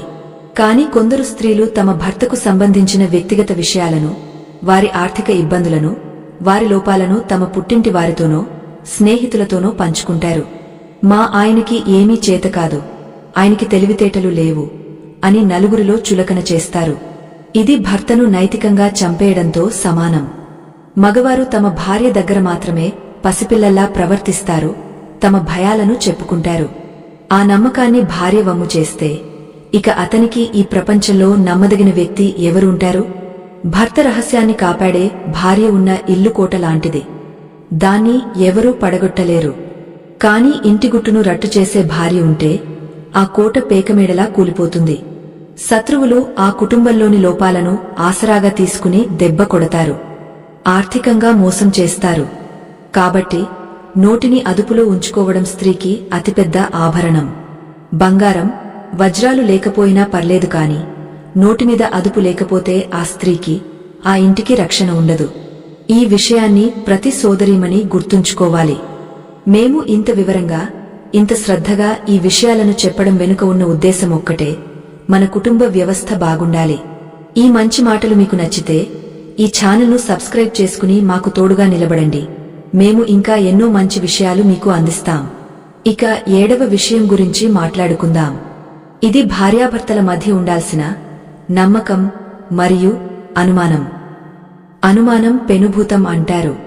ఏ స్త్రీ అయితే తన భర్తను ప్రతి చిన్న విషయానికి అనుమానిస్తుందో ఆ ఇంట్లో నరకం కనిపిస్తుంది. భర్త ఆఫీసు నుండి రావడం కొంచెం ఆలస్యమైతే చాలు, లేదా ఎవరైనా స్త్రీతో మాట్లాడితే చాలు లేనిపోని అనుమానాలు పెంచుకుని నిలదీసే భార్యలు ఉన్నారు. అనుమానం అనేది ప్రేమను చంపేస్తుంది. ఎక్కడ ప్రేమ ఉండదో అక్కడ లక్ష్మి ఉండదు. నిత్యం గొడవలు జరిగే ఇంట్లో దరిద్ర దేవత తిష్టవేస్తుంది. భర్త నిజాయితీగా ఉన్నా భార్య అనుమానిస్తుంటే అతను విసిగిపోతాడు. ఇంటికి రావడానికే ఇష్టపడడు. బయట అలవాట్లకు బానిస అవుతాడు. దానివల్ల ఆ కుటుంబం ఆర్థికంగా, మానసికగా చితికిపోతుంది. స్త్రీకి ఉండాల్సిన గొప్ప లక్షణం ఓర్పు, నమ్మకం. భర్త తప్పు చేసినట్లు ఆధారాలు ఉంటే నిలదీయాలి, సరిదిద్దాలి. కాని ఏ ఆధారాలు లేకుండా కేవలం ఊహలతో అనుమానిస్తే అది మూర్ఖత్వం అవుతుంది. తన భర్తను నమ్మే భార్య అతనికి కొండంత ధైర్యాన్ని ఇస్తుంది. ఆ నమ్మకంతోనే అతను కొండలను కూడా పిండి చేయగలడు. ఒక పురుషుడి విజయం వెనుక స్త్రీ ఉంది అంటే అర్థం ఆమె వండే వంట మాత్రమే కాదు, ఆమె ఇచ్చే మానసిక ధైర్యం, ఆమె చూపించే నమ్మకం. కాబట్టి స్త్రీలు తమ మనసులో అనుమానం అనే విత్తనాన్ని నాటకూడదు. అది మొలకెత్తితే సంసారం అనే వృక్షం చచ్చిపోతుంది. మనం ఇప్పటివరకు స్త్రీలకు ఉండకూడని కొన్ని లక్షణాల గురించి, చేయకూడని పనుల గురించి వివరంగా తెలుసుకున్నాం. అయితే మరి చేయవలసిన పనులు ఏమిటి? ఎలాంటి పనులు చేస్తే పోయిన సిరి సంపదలు మళ్లీ వస్తాయి? భర్తకు పట్టిన దరిద్రం పోవాలంటే భార్య రోజు ఉదయం లేవగానే చేయాల్సిన మొదటి పని ఏమిటి అనే సందేహాలు మీకు వచ్చే ఉంటాయి. మన శాస్త్రాల్లో దీపారాధన గురించి, తులసి పూజ గురించి, గడప పూజ గురించి అద్భుతమైన వివరణలు ఉన్నాయి. కేవలం దీపం పెట్టే దిశను మార్చడం ద్వారా తలరాతను ఎలా మార్చుకోవచ్చో మీకు తెలుసా? గడపకు పసుపు కుంకుమ పెట్టడం వెనుక ఉన్న సైన్స్ ఏమిటో మీకు తెలుసా? అలాగే స్త్రీలు ఆచరించాల్సిన కొన్ని ప్రత్యేక ధర్మాలు ఉన్నాయి. ఉదాహరణకు, భర్త భోజనం చేసేటప్పుడు భార్య ఎక్కడ కూర్చోవాలి, ఏ దిక్కున కూర్చుని వడ్డించాలి, నిద్రపోయేటప్పుడు భర్తకు ఏ వైపున పడుకోవాలి. ఇవన్నీ చిన్న విషయాలే కాని వాస్తురీత్యా, అయస్కాంత తరంగాల రీత్యా వీటికి చాలా ప్రాముఖ్యత ఉంది. తప్పు దిక్కున పడుకోవడం వల్ల కూడా దాంపత్య సమస్యలు వస్తాయని వాస్తు శాస్త్రం చెబుతోంది. ఈ ఆసక్తికరమైన విషయాలన్నింటినీ మనం తర్వాతి భాగాల్లో సవివరంగా చర్చించుకుందాం. ఇప్పుడు మనం తెలుసుకున్న తప్పులను సరిదిద్దుకుంటూ రాబోయే భాగాల్లో మంచి అలవాట్లను ఎలా అలవరుచుకోవాలో నేర్చుకుందాం. మన సనాతన ధర్మం ఒక మహాసముద్రం. అందులో ఎన్ని ముత్యాలు ఏరుకున్నా ఇంకా మిగలే ఉంటాయి. ఆ జ్ఞానాన్ని మీ ముందుకు తెచ్చే ప్రయత్నమే ఇది. ఈ ప్రయాణం ఇంకా ముగియలేదు. ముందు ముందు ఇంకా ఎన్నో ఆశ్చర్యకరమైన నిజాలు మీకోసం వేచి ఉన్నాయి. ముఖ్యంగా స్త్రీ పాతివ్రత్యం అనే ఆయుధంతో యమధర్మరాజును కూడా ఎలా జయించవచ్చో పురాణగాథల ద్వారా తెలుసుకుందాం. ఆధునిక కాలంలో ఆ పాతివ్రత్యాన్ని ఎలా పాటించాలో కూడా ఆచరణాత్మకంగా మాట్లాడుకుందాం. ఇంతకుముందు మనం చెప్పుకున్నట్లుగా ఇంటి గడప అనేది కేవలం ఒక రాయి లేదా చెక్కతో చేసిన వస్తువు కాదు. అది లక్ష్మీదేవికి నివాస స్థానం. మన పెద్దలు గడపను మహాలక్ష్మి అని ఎందుకు పిలుస్తారో తెలుసా? గడప అనేది బయటి ప్రపంచానికి, మన ఇంటికి మధ్య ఉండే ఒక సరిహద్దు రేఖ. బయట ఉండే దరిద్రం, కష్టాలు, నరదిష్టి, ప్రతికూల శక్తులు ఇంటి లోపలికి రాకుండా అడ్డుకునే రక్షణ కవచం గడప. అందుకే మన శాస్త్రాల్లో గడపకు అంత ప్రాముఖ్యత ఇచ్చారు. ఏ స్త్రీ అయితే రోజు ఉదయం నిద్రలేవగానే ఇంటి ముందు వాకిలి ఊడ్చి, నీళ్లు చల్లి, ముగ్గు వేసిన తర్వాత గడపకు పసుపు రాసి కుంకుమ బొట్లు పెడుతుందో ఆ ఇంటికి యమగండం కూడా ఉండదు అని పురాణాలు చెబుతున్నాయి. పసుపుకు క్రిమి సంహారక శక్తి మాత్రమే కాదు, దైవిక శక్తి కూడా ఉంది. గడపకు పసుపు రాయడం వల్ల బయట నుండి వచ్చే గాలి శుద్ధి చేయబడి లోపలికి వస్తుంది. ఆ గాలి పీల్చడం వల్ల ఇంట్లో వారి ఆరోగ్యం బాగుంటుంది. కాని ఈ రోజుల్లో చాలా మంది స్త్రీలు గడపను పూర్తిగా నిర్లక్ష్యం చేస్తున్నారు. గడప మీద నిల్చోవడం, గడప మీద కూర్చుని కబుర్లు చెప్పడం, గడప మీద కాలు పెట్టి దాటడం చేస్తున్నారు. ఇది చాలా ఘోరమైన తప్పు. సాక్షాత్తు లక్ష్మీదేవి తలమీద కాలు పెట్టినట్లే అవుతుంది. గడపను ఎప్పుడు కుడి కాలితో దాటాలి, కాని గడప మీద మాత్రం కాలు వేయకూడదు. అలాగే గడప మీద కూర్చుని ఏడవకూడదు, తుమ్మకూడదు. సాయం సంధ్య వేళ గడప మీద లక్ష్మీదేవి కూర్చుని ఉంటుంది అంటారు. ఆ సమయంలో గడపను తొక్కడం లేదా గడపకు అడ్డంగా నిల్చోవడం వల్ల లక్ష్మీదేవి ఇంట్లోకి రాకుండా వెనుతిరుగుతుంది. ఇంటి యజమాని బయటకు వెళ్తున్నప్పుడు వెనుక నుండి భార్య గడప మీద నిల్చుని పిలవకూడదు. ఇవన్నీ చిన్న విషయాలే, కాని ఇవే ఆ ఇంటి ఐశ్వర్యాన్ని నిర్ణయిస్తాయి. మీ ఇంట్లో ఆర్థిక సమస్యలు తీరాలంటే రేపటి నుండి గడప పూజ మొదలుపెట్టండి. పసుపు రాసి 2 పూలు పెట్టి చూడండి. మీ ఇంట్లో ఎలాంటి మార్పు వస్తుందో మీకే తెలుస్తుంది. ఇక రెండవ అత్యంత ముఖ్యమైన విషయం దీపారాధన. దీపం పరబ్రహ్మ స్వరూపం. దీపం లేని ఇల్లు శ్మశానంతో సమానం. స్త్రీలు ఉదయం, సాయంత్రం ఖచ్చితంగా దీపారాధన చేయాలి. అయితే దీపారాధన ఎలా చేయాలి అనే విషయంలో చాలా సందేహాలు ఉన్నాయి. దీపం ఎప్పుడూ నేల మీద పెట్టకూడదు. ఒక పీట మీద లేదా ఒక ప్లేటులో పెట్టాలి. అలాగే దీపానికి వాడే నూనె విషయంలో జాగ్రత్త వహించాలి. ఈ రోజుల్లో అందరూ కల్తీ నూనెలు వాడుతున్నారు. కాని లక్ష్మీ కటాక్షం కావాలంటే ఆవు నెయ్యితో దీపం పెట్టడం శ్రేష్టం. ఆవు నెయ్యి దొరకకపోతే నువ్వుల నూనె వాడవచ్చు. నువ్వుల నూనె శని దోషాలను పోగొడుతుంది. భర్తకు ఏవైనా ఆరోగ్య సమస్యలు ఉన్నా, అప్పుల బాధలు ఉన్నా నువ్వుల నూనెతో దీపం పెడితే మంచి ఉపశమనం లభిస్తుంది. కాని వేరుశనగ నూనె, పామాయిల్ వంటి వాటితో దీపం పెట్టకూడదు. అవి కేవలం వెలుతురును ఇస్తాయి తప్ప దైవ అనుగ్రహాన్ని ఇవ్వవు.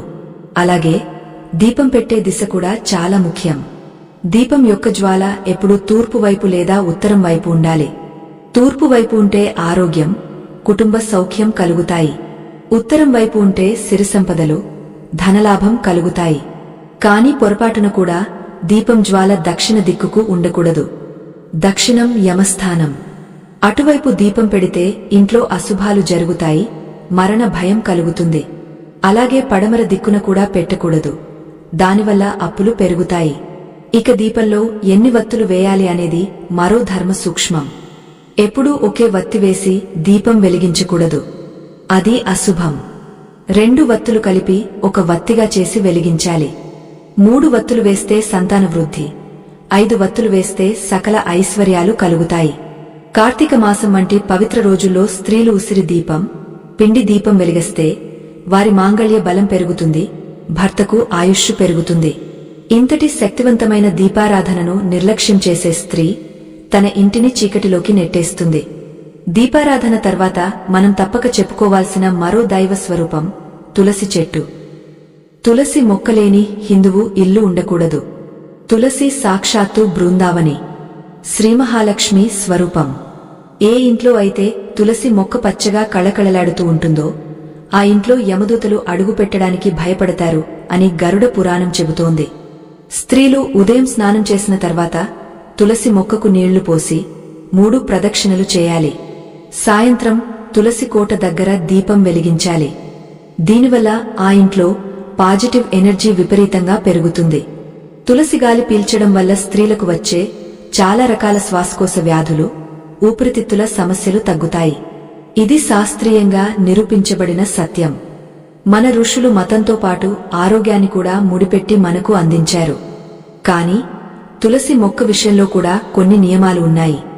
ఆదివారం నాడు, మంగళవారం నాడు, శుక్రవారం నాడు, ఏకాదశి తిథి నాడు రాత్రి సమయాల్లో తులసి ఆకులను తుంచకూడదు. స్నానం చేయకుండా తులసి మొక్కను తాకకూడదు. మురికి నీళ్లు, సబ్బు నీళ్లు తులసి మొక్క మొదట్లో పోయకూడదు. తులసి మొక్క ఎండిపోతే వెంటనే తీసేసి కొత్త మొక్కను నాటాలి. ఎండిపోయిన తులసి మొక్కను ఇంట్లో ఉంచుకోవడం దరిద్రం. తులసి మొక్కను భక్తితో పూజించే స్త్రీకి వైధవ్యం రాదు, అంటే భర్త చనిపోయే దుస్థితి రాదు అని పద్మ పురాణం చెబుతోంది. భర్త దీర్ఘాయుష్షు కోసం ఇంతకంటే గొప్ప పరిహారం మరొకటి లేదు. ఇంతటి పవిత్రమైన సాంప్రదాయాలను మనం మర్చిపోకూడదు. మన ధర్మం గొప్పదనం గురించి, మన ఆచారాల వెనుక ఉన్న పరమార్థం గురించి నలుగురికి తెలియజేయడం మన బాధ్యత. మీకు ఈ విషయాలు ఆసక్తికరంగా అనిపిస్తే దయచేసి ఈ వీడియోను లైక్ చేయండి. అలాగే మన ఛానల్ను సబ్స్క్రైబ్ చేసుకుని ఈ జ్ఞాన యజ్ఞంలో భాగస్వాములు కండి. ఇప్పుడు మనం భోజన సమయంలో మరియు నిద్రపోయే సమయంలో పాటించాల్సిన నియమాల గురించి మాట్లాడుకుందాం. భోజనం అనేది కేవలం కడుపు నింపుకోవడమే కాదు, అది ఒక సంస్కారం. భర్తకు వడ్డించేటప్పుడు స్త్రీ ఎప్పుడూ చిరునవ్వుతో ఉండాలి అని చెప్పుకున్నాం కదా. దానితో పాటు భర్త ఏ దిక్కున కూర్చుని తింటున్నాడో కూడా గమనించాలి. తూర్పు దిక్కున కూర్చుని భోజనం చేయడం వల్ల ఆయుష్షు పెరుగుతుంది. పడమర దిక్కున కూర్చుని తింటే ధన లాభం కలుగుతుంది. ఉత్తర దిక్కున కూర్చుని తింటే సత్యం మాట్లాడే శక్తి వస్తుంది. కాని దక్షిణ దిక్కున కూర్చుని మాత్రం అస్సలు భోజనం చేయకూడదు. అలా చేస్తే ప్రేత భోజనంతో సమానం, అంటే చనిపోయిన వారికి పెట్టే పిండంతో సమానం అవుతుంది. భార్య ఎప్పుడూ భర్తకు దక్షిణం వైపు కూర్చోనివ్వకూడదు. అలాగే నిద్రపోయేటప్పుడు భార్య భర్తకు ఏ వైపున పడుకోవాలి? దీనిపై చాలా మందికి రకరకాల సందేహాలు ఉంటాయి. శాస్త్రం ప్రకారం భార్య ఎప్పుడు భర్తకు ఎడమ వైపున వామభాగం పడుకోవాలి. శివపార్వతులను చూస్తే మనకు అర్థమవుతుంది. పార్వతీదేవి శివుడిలో సగభాగం, అది కూడా ఎడమ భాగం. పురుషుడికి కుడి భాగం బలం, స్త్రీకి ఎడమ భాగం బలం. భర్త గుండె ఎడమ వైపు ఉంటుంది. భార్య ఎడమ వైపు పడుకోవడం వల్ల ఆమె భర్త హృదయానికి దగ్గరగా ఉన్నట్లు లెక్క. దీనివల్ల ఇద్దరి మధ్య అన్యోన్యత పెరుగుతుంది, ప్రేమ చిగురిస్తుంది. కాని ఇక్కడ ఒక మినహాయింపు ఉంది. భార్య గర్భవతిగా ఉన్నప్పుడు మాత్రం భర్తకు కుడి వైపున పడుకోవాలి అని కొన్ని గ్రంథాల్లో ఉంది. ఇది బిడ్డ ఆరోగ్యానికి మంచిది. అలాగే తల దక్షిణం వైపు లేదా తూర్పు వైపు పెట్టి పడుకోవాలి. ఉత్తరం వైపు తలపెట్టి పడుకుంటే అయస్కాంత తరంగాల వల్ల మెదడుపై ఒత్తిడి పడి నిద్ర సరిగా పట్టదు, పీడకలలు వస్తాయి, ఆరోగ్యం పాడవుతుంది. భర్త ఆరోగ్యం బాగుండాలంటే పడక గదిలో ఈ చిన్న మార్పులు తప్పక చేయాలి. ఇక ధనానికి సంబంధించిన మరొక ముఖ్యమైన విషయం. లక్ష్మీదేవికి ఇష్టమైన వాటిలో పసుపు, కుంకుమ, ఉప్పు, చింతపండు, బియ్యం వంటివి ఉన్నాయి. ఇవి ఇంట్లో ఎప్పుడూ నిండుకోకూడదు. అంటే పూర్తిగా అయిపోయే వరకు చూడకూడదు. డబ్బాలో సగం ఉండగానే మళ్లీ తెచ్చి నింపాలి. బియ్యం అయిపోయాయి, ఉప్పు అయిపోయింది అని నోటితో అనకూడదు. నిండుకున్నాయి అని అనాలి. ఆ పద ప్రయోగంలోనే ఐశ్వర్యం ఉంది. అలాగే సాయంత్రం దీపం పెట్టిన తర్వాత ఎవరైనా వచ్చి డబ్బులు అడిగినా, పాలు, పెరుగు అడిగినా ఇవ్వకూడదు. సూర్యాస్తమయం తర్వాత ఇతరులకు డబ్బులు ఇస్తే మన ఇంటి లక్ష్మిని వారికి ఇచ్చేసినట్లే. ఇది చాలా కఠినమైన నియమం. ఎంత ఆప్తులైనా సరే ఉదయం ఇస్తామని చెప్పాలి. అలాగే కిటికీల గుండా గడప దాటి బయటకు వస్తువులను విసిరేయకూడదు లేదా చేతికి ఇవ్వకూడదు. మర్యాదగా లోపలికి పిలిచి ఇవ్వాలి లేదా మనం బయటకు వెళ్లి ఇవ్వాలి. గడప దాటి ఇవ్వడం వల్ల లక్ష్మి క్షీణిస్తుంది. మరొక విచిత్రమైన కానీ నిజమైన విషయమేమిటంటే స్త్రీలు తమ జుట్టును విరబోసుకుని ఏడ్వడం. భర్తతో గొడవ పడినప్పుడు చాలామంది స్త్రీలు కోపంతో, దుంహకంతో జుట్టు విరబోసుకుని ఏడుస్తుంటారు. ఆ సమయంలో వారి నుండి వెలువడే శోకం, ఆ ఇల్లాలు కార్చే కన్నీరు సామాన్యమైనది కాదు. అది ఒక అగ్ని జ్వాల లాంటిది. పురాణాల్లో సీతాదేవి కన్నీరు లంకా నగరాన్ని బూడిద చేసింది. ద్రౌపది కన్నీరు కురువంశాన్ని నాశనం చేసింది. అందుకే మన పెద్దలు ఆడది ఏడ్చిన ఇల్లు, ఎద్దు ఏడ్చిన వ్యవసాయం బాగుపడవు అని చెప్పారు. భర్త బాధ్యత ఏమిటంటే తన భార్య కంట తడిపెట్టకుండా చూసుకోవడం. భార్య బాధ్యత ఏమిటంటే చిన్న చిన్న విషయాలకు కన్నీరు పెట్టుకుని ఇంటిని అశుభం చేయకుండా ధైర్యంగా సమస్యను పరిష్కరించుకోవడం. ఏ స్త్రీ అయితే కష్టాల్లో కూడా నవ్వుతూ కుటుంబానికి అండగా నిలుస్తుందో ఆమె పాదాల దగ్గర స్వర్గం ఉంటుంది. ఇక్కడ మనం చెప్పుకోవాల్సిన మరో ముఖ్యమైన విషయం నైవేద్యం. మనం వండుకున్న ఆహారాన్ని దేవుడికి చూపించి తినడం వల్ల కలిగే లాభమేంటి? దేవుడు వచ్చి తింటాడా? లేదు. కాని మనం వండిన పదార్థాన్ని భగవంతుడికి సమర్పించడం అనే భావనతో ఆహారంలో ఉన్న దోషాలన్నీ పోతాయి. అది ప్రసాదంగా మారుతుంది. మనం రోజు తినే అన్నం ప్రసాదమైతే మన ఆలోచనలు కూడా పవిత్రంగా మారతాయి. కనీసం తినే ముందు కంచం చుట్టూ నీళ్లు చల్లి దేవుడిని తలుచుకుని అన్నదాత సుఖీభవ అని చెప్పి తింటే ఆ అన్నం మన ఒంటికి పడుతుంది, రక్తంగా మారుతుంది, బలాన్ని ఇస్తుంది. కృతజ్ఞత లేని బతుకు వ్యర్థం. మనకు ఇంత ఆహారాన్ని ఇచ్చిన ప్రకృతికి, పండించిన రైతుకి, వండిన గృహిణికి కృతజ్ఞత చెప్పడం మన ధర్మం. అలాగే స్త్రీలు పూజ గదిలో కూర్చుని దేవుడిని ప్రార్థించేటప్పుడు తమ కోసం కాకుండా తమ భర్త కోసం, పిల్లల కోసం, లోక కళ్యాణం కోసం ప్రార్థించాలి. నిస్వార్థమైన ప్రార్థనకు భగవంతుడు త్వరగా స్పందిస్తాడు. నా భర్తకు మంచి బుద్ధిని ఇవ్వు, ఆరోగ్యాన్ని ఇవ్వు, ఆయన చేసే పనిలో విజయాన్ని ఇవ్వు, అని కోరుకునే భార్య ప్రార్థనను ఏ దేవుడు కాదనలేడు. సావిత్రి తన భర్త ప్రాణాల కోసం యముడితో పోరాడింది అంటే ఆమె చేసింది యుద్ధం కాదు, అది ఆమె సంకల్ప బలం. ఈ కాలంలో కూడా స్త్రీలు తమ సంకల్పంతో భర్తను వ్యసనాల నుండి బయటపడేయవచ్చు, అనారోగ్యాల నుండి రక్షించుకోవచ్చు. దానికి కావలసిందల్లా నమ్మకం, ఓర్పు మరియు ధార్మిక జీవనం. మనం ఇప్పటివరకు చాలా విషయాలు తెలుసుకున్నాం, కాని అసలైన విషయం అంటే పరిహారాలు ఇంకా మిగిలే ఉన్నాయి. ఒకవేళ తెలిసి తెలియక ఇన్నాళ్లు తప్పులు చేసి ఉంటే ఇప్పుడు వాటిని ఎలా సరిదిద్దుకోవాలి? భర్త జాతకంలో కుజదోషం, శని దోషం వంటివి ఉంటే భార్య చేసే ఏ చిన్న పని వల్ల ఆ దోషాలు తొలగిపోతాయి. అలాగే ఏ రంగు గాజులు వేసుకుంటే భర్తకు కలిసి వస్తుంది, పాపిడి ఎటువైపు తీస్తే మంచిది వంటి ఆసక్తికరమైన మరియు ఆశ్చర్యకరమైన విషయాలను మనం తర్వాతి భాగంలో తెలుసుకోబోతున్నాం. అంతేకాదు, స్త్రీలు పయించాల్సిన కొన్ని చిన్న చిన్న మంత్రాలు, శ్లోకాలు ఉన్నాయి. అవి చదవడం వల్ల ఇంట్లో గొడవలు తగ్గి శాంతి ఎలా వస్తుందో కూడా వివరంగా మాట్లాడుకుందాం. ఈ కథనం కేవలం తప్పులను ఎత్తి చూపడానికి కాదు, మన జీవన విధానాన్ని మెరుగుపరచడానికి ఉద్దేశించినదే. ఈ మార్పు ఒక్క రోజులో రాకపోవచ్చు, కాని ప్రయత్నం మొదలు పెడితే ఖచ్చితంగా విజయం సాధిస్తాం. మీ కుటుంబం బాగుండాలి, మీ ఇల్లు సిరిసంపదలతో తులతుగాలి అనేదే మా కోరిక. ఈ ప్రయత్నంలో మాతో పాటు నడవండి. ఇంకా ఎన్నో అద్భుతమైన విషయాలు మీకోసం ముందున్నాయి. మనం ముందుగా అనుకున్నట్లుగా స్త్రీ అలంకరణలో వాడే వస్తువులు కేవలం అందం కోసమే కాదు, అవి ఆ ఇంటికి రక్షణ కవచాలుగా కూడా పనిచేస్తాయి. అందులో అత్యంత ముఖ్యమైనవి చేతి గాజులు. ఈ రోజుల్లో చాలామంది స్త్రీలు ఫ్యాషన్ పేరుతో ప్లాస్టిక్ గాజులు వేసుకుంటున్నారు, లేదా అసలు గాజులే వేసుకోవడం మానేస్తున్నారు. ఇది చాలా పెద్ద తప్పు. మన సంప్రదాయంలో స్త్రీ చేతులు ఎప్పుడూ ఖాళీగా ఉండకూడదు. గాజులు లేని చేతితో భర్తకు అన్నం వడ్డించకూడదు, నీళ్లు ఇవ్వకూడదు. ముఖ్యంగా మట్టి గాజులు లేదా గాజుతో చేసిన కంకణాలు వేసుకోవడం వల్ల వచ్చే ఆ శబ్దం లక్ష్మీప్రదమని శాస్త్రం చెబుతోంది. గాజులు ఒకదానికొకటి తగిలినప్పుడు వచ్చే ఆ సన్నని శబ్దం స్త్రీ చుట్టూ ఒక సానుకూల శక్తిని సృష్టిస్తుంది. ఆ శబ్దం వినగానే ఇంట్లో ఉన్న ప్రతికూల శక్తులు పారిపోతాయి. భర్తకు ఆ శబ్దం వినగానే మనసు ప్రశాంతంగా మారుతుంది, ఒత్తిడి తగ్గుతుంది. కాని ప్లాస్టిక్ గాజులు వేసుకుంటే శబ్దం రాదు, పైగా అవి పర్యావరణానికి, మన శరీరానికి కూడా మంచివి కావు. అందుకే ముత్తైదువలు ఎప్పుడూ రంగురంగుల మట్టి గాజులు వేసుకోవాలి. పగిలిపోతాయి అనే భయంతో మానేయకూడదు.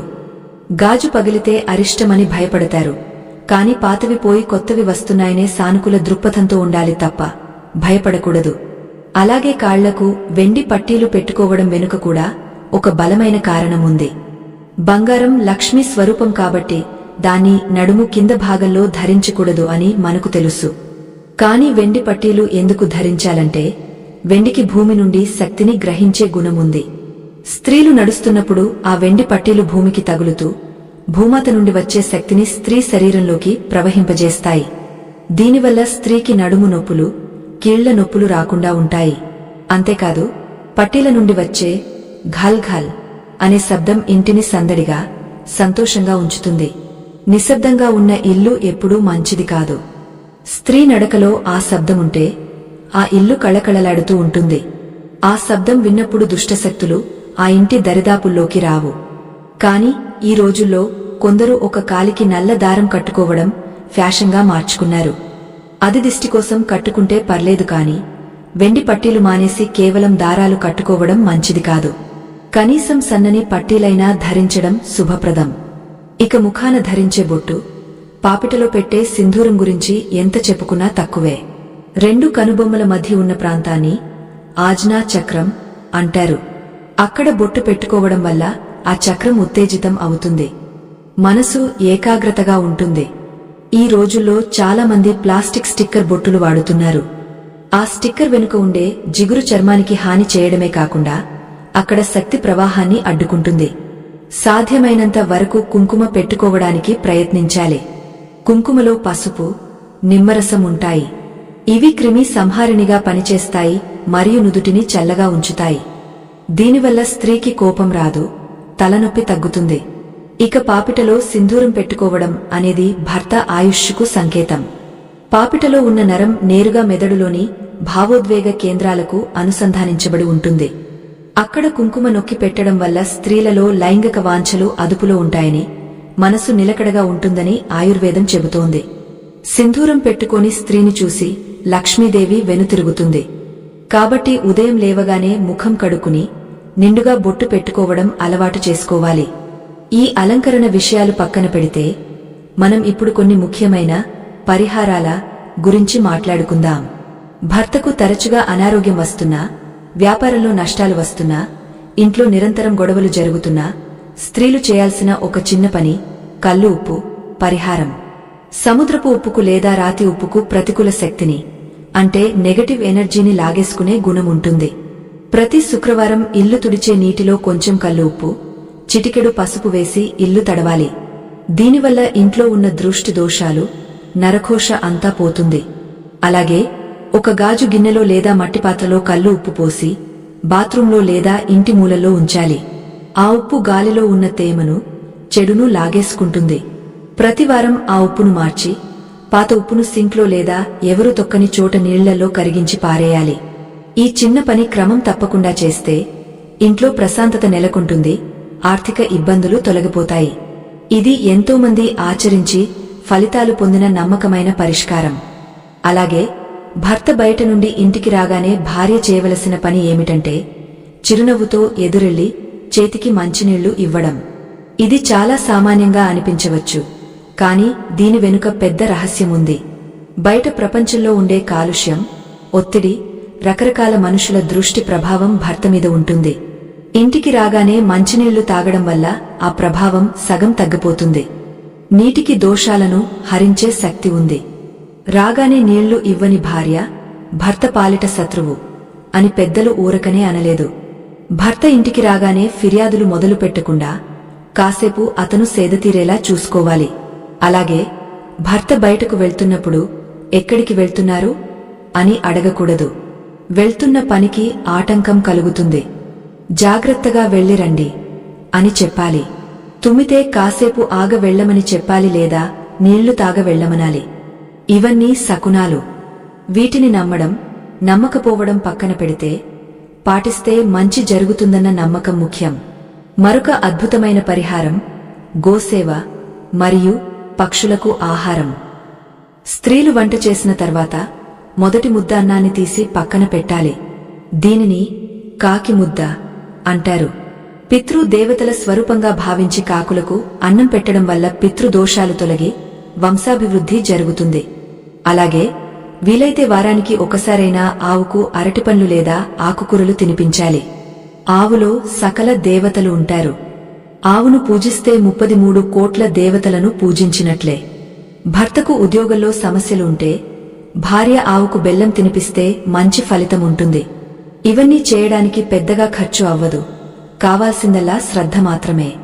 మన సంస్కృతిలో ఉన్న ఇంత గొప్ప విషయాలను, జంతువులను కూడా దైవంగా భావించే మన ధర్మాన్ని మనం కాపాడుకోవాలి. ఇలాంటి మంచి విషయాలు 10 మందికి పంచడం కూడా ఒక దైవ కార్యమే.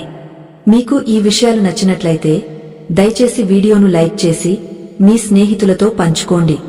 మీరు చేసే ఆ చిన్న సహాయం మాకు ఎంతో విలువైనది. ఇక మంత్రాల విషయానికి వస్తే స్త్రీలకు అత్యంత శక్తివంతమైనది లలితా సహస్రనామం. ప్రతి శుక్రవారం లేదా మంగళవారం లలితా సహస్రనామం పారాయణం చేసే ఇంట్లో దరిద్రం అనే మాటే ఉండదు. ఒకవేళ చదవడం రాకపోతే కనీసం విన్నా సరే ఫలితం ఉంటుంది. వంట చేసేటప్పుడు, ఇంటి పని చేసేటప్పుడు మనసులో ఏదో ఒక దైవనామాన్ని స్మరిస్తూ ఉండాలి. శ్రీమాత్రే నమః అనో, ఓం నమః శివాయ అనో అనుకుంటూ ఉంటే ఆ పనిలో అలసట తెలియదు, పైగా ఆ పని పవిత్రమవుతుంది. సినిమా పాటలు పాడుకుంటూ లేదా టీవీ సీరియల్స్ గురించి ఆలోచిస్తూ చేసే పని వల్ల మనసు కలుషితం అవుతుంది. స్త్రీ మనసు ఎంత నిర్మలంగా ఉంటే ఆ ఇల్లు అంత తేజోవంతంగా ఉంటుంది. మనసు బాగుంటే మాట బాగుంటుంది, మాట బాగుంటే బంధం బాగుంటుంది. ఇక్కడ మనం ప్రస్తావించాల్సిన మరో ముఖ్యమైన విషయం నరదిష్టి. నరుడి కంటికి నాపరాళ్లు కూడా పగులుతాయి అంటారు. మన ఇల్లు, మన పిల్లలు, మన భర్త బాగున్నప్పుడు పక్కవారి ఏడుపు లేదా వారి అసూయ మనమీద పడుతుంది. దీనివల్ల అకారణంగా గొడవలు, అనారోగ్యాలు వస్తాయి. దీనికి విరుగుడుగా స్త్రీలు ప్రతి అమావాస్యకు లేదా పౌర్ణమికి ఇంటికి, పిల్లలకు, భర్తకు దిష్టి తీయాలి. ఉప్పు, ఎండు మిరపకాయలతో దిష్టి తీసి నిప్పుల్లో వేయడం లేదా గుమ్మడికాయ కట్టి వేలాడదీయడం వంటివి చేయాలి. ముఖ్యంగా ఇంటి ముఖద్వారానికి నిమ్మకాయలు, మిరపకాయలు కట్టడం వల్ల చెడు దృష్టి లోపలికి రాదు. ఇది మూఢనమ్మకం కాదు. నిమ్మకాయకు, మిరపకాయకు గాలిలోని విషక్రిములను, నెగటివ్ ఎనర్జీని గ్రహించే శక్తి ఉందని శాస్త్రీయంగా కూడా నిరూపించబడింది. మన పెద్దలు ఏది చేసినా దాని వెనుక ఒక అర్థం పరమార్థం ఉంటాయి. అలాగే స్త్రీలు తమ చేతి గోర్ల మీద, కాళ్ల గోర్ల మీద గోరింటాకు పెట్టుకోవడం చాలా మంచిది. గోరింటాకు కేవలం అందం కోసమే కాదు, అది శరీరంలోని వేడిని తగ్గిస్తుంది, గర్భాశయ దోషాలను నివారిస్తుంది. లక్ష్మీదేవికి గోరింటాకు అంటే మహా ఇష్టం. ఏ స్త్రీ చేతులు ఎర్రగా గోరింటాకుతో పండుతాయో ఆ భర్త ఆమెను ఎక్కువగా ప్రేమిస్తాడని ఒక నానుడి ఉంది. దాని వెనుక ఉన్న అర్థమేమిటంటే, గోరింటాకు వల్ల స్త్రీ ఆరోగ్యం బాగుంటుంది, ఆమె సంతోషంగా ఉంటుంది, కాబట్టి భర్త కూడా సంతోషంగా ఉంటాడు. కాని ఈ రోజుల్లో కెమికల్ కోన్స్ వాడుతున్నారు. వాటి వల్ల ఎలాంటి ప్రయోజనం ఉండదు, సరికదా చర్మ వ్యాధులు వస్తాయి. ఆకు దొరికితే రుబ్బుకుని పెట్టుకోవడంలో ఉన్న ఆనందం, ఆరోగ్యం వేరు. మన సంప్రదాయంలో ఉన్న ప్రతి ఆచారం వెనుక స్త్రీ ఆరోగ్యం, కుటుంబ శ్రేయస్సు దాగ ఉన్నాయి. ఇక స్త్రీలు తమ జుట్టును ఎడమవైపు పాపిట తీయడం లేదా పూర్తిగా వెనక్కి దువ్వడం మంచిది కాదు. పాపిట మధ్యలో తీయాలి. దాన్నే సిమట అంటారు. దీనివల్ల మెదడుకు సమతుల్యత దొరుకుతుంది. జుట్టు చివర్లు కత్తిరించకుండా వదిలేస్తే దరిద్రం. అప్పుడప్పుడు జుట్టు చివర్లు కత్తిరించుకోవాలి. అలాగే వారానికి ఒకసారి ఇంట్లో సాంబ్రాణి పొగ వేయాలి. సాంబ్రాణి సువాసన లక్ష్మీదేవిని ఆకర్షిస్తుంది. ఇంట్లో ఉన్న దుర్వాసన పోయి దైవికమైన వాతావరణం ఏర్పడుతుంది. చిన్నపిల్లలు ఉన్న ఇంట్లో సాంబ్రాణి వేస్తే వారికి గ్రహ దోషాలు అంటుకోవు. సాయంత్రం దీపం పెట్టాక సాంబ్రాణి వేసి ఇల్లంతా చూపించాలి. ఆ పొగ బీరువా దగ్గర, వంటింట్లో, పడకగదిలో చూపించాలి. దీనివల్ల ధనం నిలుస్తుంది. మనం తెలుసుకున్న మరో ముఖ్యమైన విషయమేమిటంటే, స్త్రీలు తమ మంగళ సూత్రాలను ఎప్పుడు పడితే అప్పుడు తీయకూడదు. స్నానం చేసేటప్పుడు కూడా మెడలో ఉండాల్సిందే. మంగళ సూత్రాలకు పసుపు రాసుకుంటూ ఉండాలి. పసుపు తాడు నల్లబడకుండా, మంగళసూత్రం బలంగా ఉండటానికి పసుపు రక్షణ ఇస్తుంది. ఆ సూత్రంలోనే భర్త ప్రాణాలు ఉంటాయని స్త్రీల నమ్మకం. అది ఎంత పవిత్రంగా చూసుకుంటే భర్త అంత క్షేమంగా ఉంటాడు. పిన్నీసులు, సేఫ్టీ పిన్నులు మంగళ సూత్రాలకు గుచ్చకూడదు. అది దోషం. అలాగే మెట్టలు అరిగిపోతే వెంటనే మార్చుకోవాలి. అరిగిపోయిన మెట్టలు, శబ్దం రాని మెట్టలు వాడకూడదు. కాలి రెండో వేలికి ఉండే మెట్టలు గర్భాశయానికి సంబంధించిన నరాలను ప్రేరేపిస్తాయి. అందుకే పెళ్లి కాగానే మెట్టలు పెడతారు. అవి గట్టిగా ఉండి నడుస్తున్నప్పుడు ఆ నరాన్ని నొక్కుతూ ఉంటేనే స్త్రీ ప్రత్యుత్పత్తి వ్యవస్థ ఆరోగ్యంగా ఉంటుంది. అలాగే ఇంట్లో అద్దం ఎక్కడ ఉండాలి అనే విషయం కూడా ముఖ్యమే. పడకగదిలో నిద్రపోయే మంచానికి ఎదురుగా అద్దం ఉండకూడదు. నిద్రలేవగానే అద్దంలో ముఖం చూసుకోకూడదు. దేవుడి పటం లేదా అరచేతులు చూసుకోవాలి. అరచేతిలో లక్ష్మి, సరస్వతి, గౌరీదేవి ఉంటారని కరగ్రే వసతే లక్ష్మి అనే శ్లోకం చెబుతుంది. మన చేతులే మన ఆస్తి, మన కష్టమే మన సంపద అనే నమ్మకాన్ని ఇది కలిగిస్తుంది. నిద్రలేవగానే ఈ సానుకూల దృక్పథంతో రోజును ప్రారంభిస్తే ఆ రోజంతా విజయవంతంగా సాగుతుంది. అద్దం పగిలితే వెంటనే బయట పారేయాలి, ఇంట్లో ఉంచుకోకూడదు. పగిలిన అద్దంలో ముఖం చూసుకుంటే మనసు విరిగిపోతుంది, ఆత్మవిశ్వాసం తగ్గుతుంది. ఇప్పుడు మీకు ఒక సందేహం రావచ్చు, ఇన్ని నియమాలు, ఇన్ని నిష్కలు ఈ కాలంలో సాధ్యమేనా? ఉద్యోగాలకు వెళ్లే స్త్రీలు ఇవన్నీ పాటించగలరా అని. ఖచ్చితంగా పాటించవచ్చు. ఇవన్నీ చేయడానికి గంటల సమయం అవసరం లేదు. ఉదయం 5 నిమిషాలు, సాయంత్రం 5 నిమిషాలు కేటాయిస్తే చాలు. మనసు ఉంటే మార్గం ఉంటుంది. మనం సోషల్ మీడియాలో గంటల తరబడి సమయం వృధా చేస్తున్నాం, కానీ మన జీవితాన్ని బాగుచేసే ఈ చిన్న పనుల కోసం సమయం లేదంటాం. ఇది మన ప్రాధాన్యతలకు సంబంధించిన విషయం. కుటుంబం బాగుండాలి అనుకుంటే కొంచెం కష్టమైనా ఈ నియమాలు పాటించడం అలవాటు చేసుకోవాలి. ఒక్కసారి అలవాటు పడితే అవి లేకపోతే రోజు గడవదు అన్నట్లుగా మారిపోతాయి. మనం స్త్రీకి ఉండకూడని 5 లక్షణాల నుండి మొదలుకుని ఆమె పాటించాల్సిన ధర్మాల వరకు, చేసుకోవాల్సిన పరిహారాల వరకు ఎన్నో విషయాలు చర్చించుకున్నాం. అయితే అసలైన ముగింపు, ఈ మొత్తం కథనానికి సారాంశం మరియు స్త్రీ పురుషులిద్దరూ కలిసి పాటించాల్సిన దాంపత్య ధర్మం గురించి మనం చివరి భాగంలో తెలుసుకోబోతున్నాం. ఈ చివరి భాగం మీ కళ్ళు తెరిపిస్తుంది. ఇప్పటివరకు మనం చెప్పుకున్నవన్నీ భౌతికమైన అలవాట్లయితే చివరి భాగంలో మానసికమైన, ఆధ్యాత్మికమైన ఉన్నతిని ఎలా సాధించాలి, మోక్షం వైపు ప్రయాణం ఎలా సాగాలి అనే అత్యున్నత విషయాలను చాలా సరళంగా చెప్పుకుందాం. దాంపత్యం అంటే కేవలం ఇద్దరు మనుషులు ఒకే ఇంటి కప్పు కింద నివసించడం కాదు. అది రెండు ఆత్మల పవిత్ర కలయిక. మన పురాణాల్లో శివుడిని అర్ధనారీశ్వరుడిగా ఎందుకు చూపించారు? స్త్రీ లేనిదే పురుషుడు లేడు, పురుషుడు లేనిదే స్త్రీ లేదు అని చెప్పడానికే కదా. భర్త శరీరమైతే భార్య ప్రాణం లాంటిది. ప్రాణం లేని శరీరం శవంతో సమానం. అందుకే భార్యకు అంతటి విశిష్ట స్థానం కల్పించారు.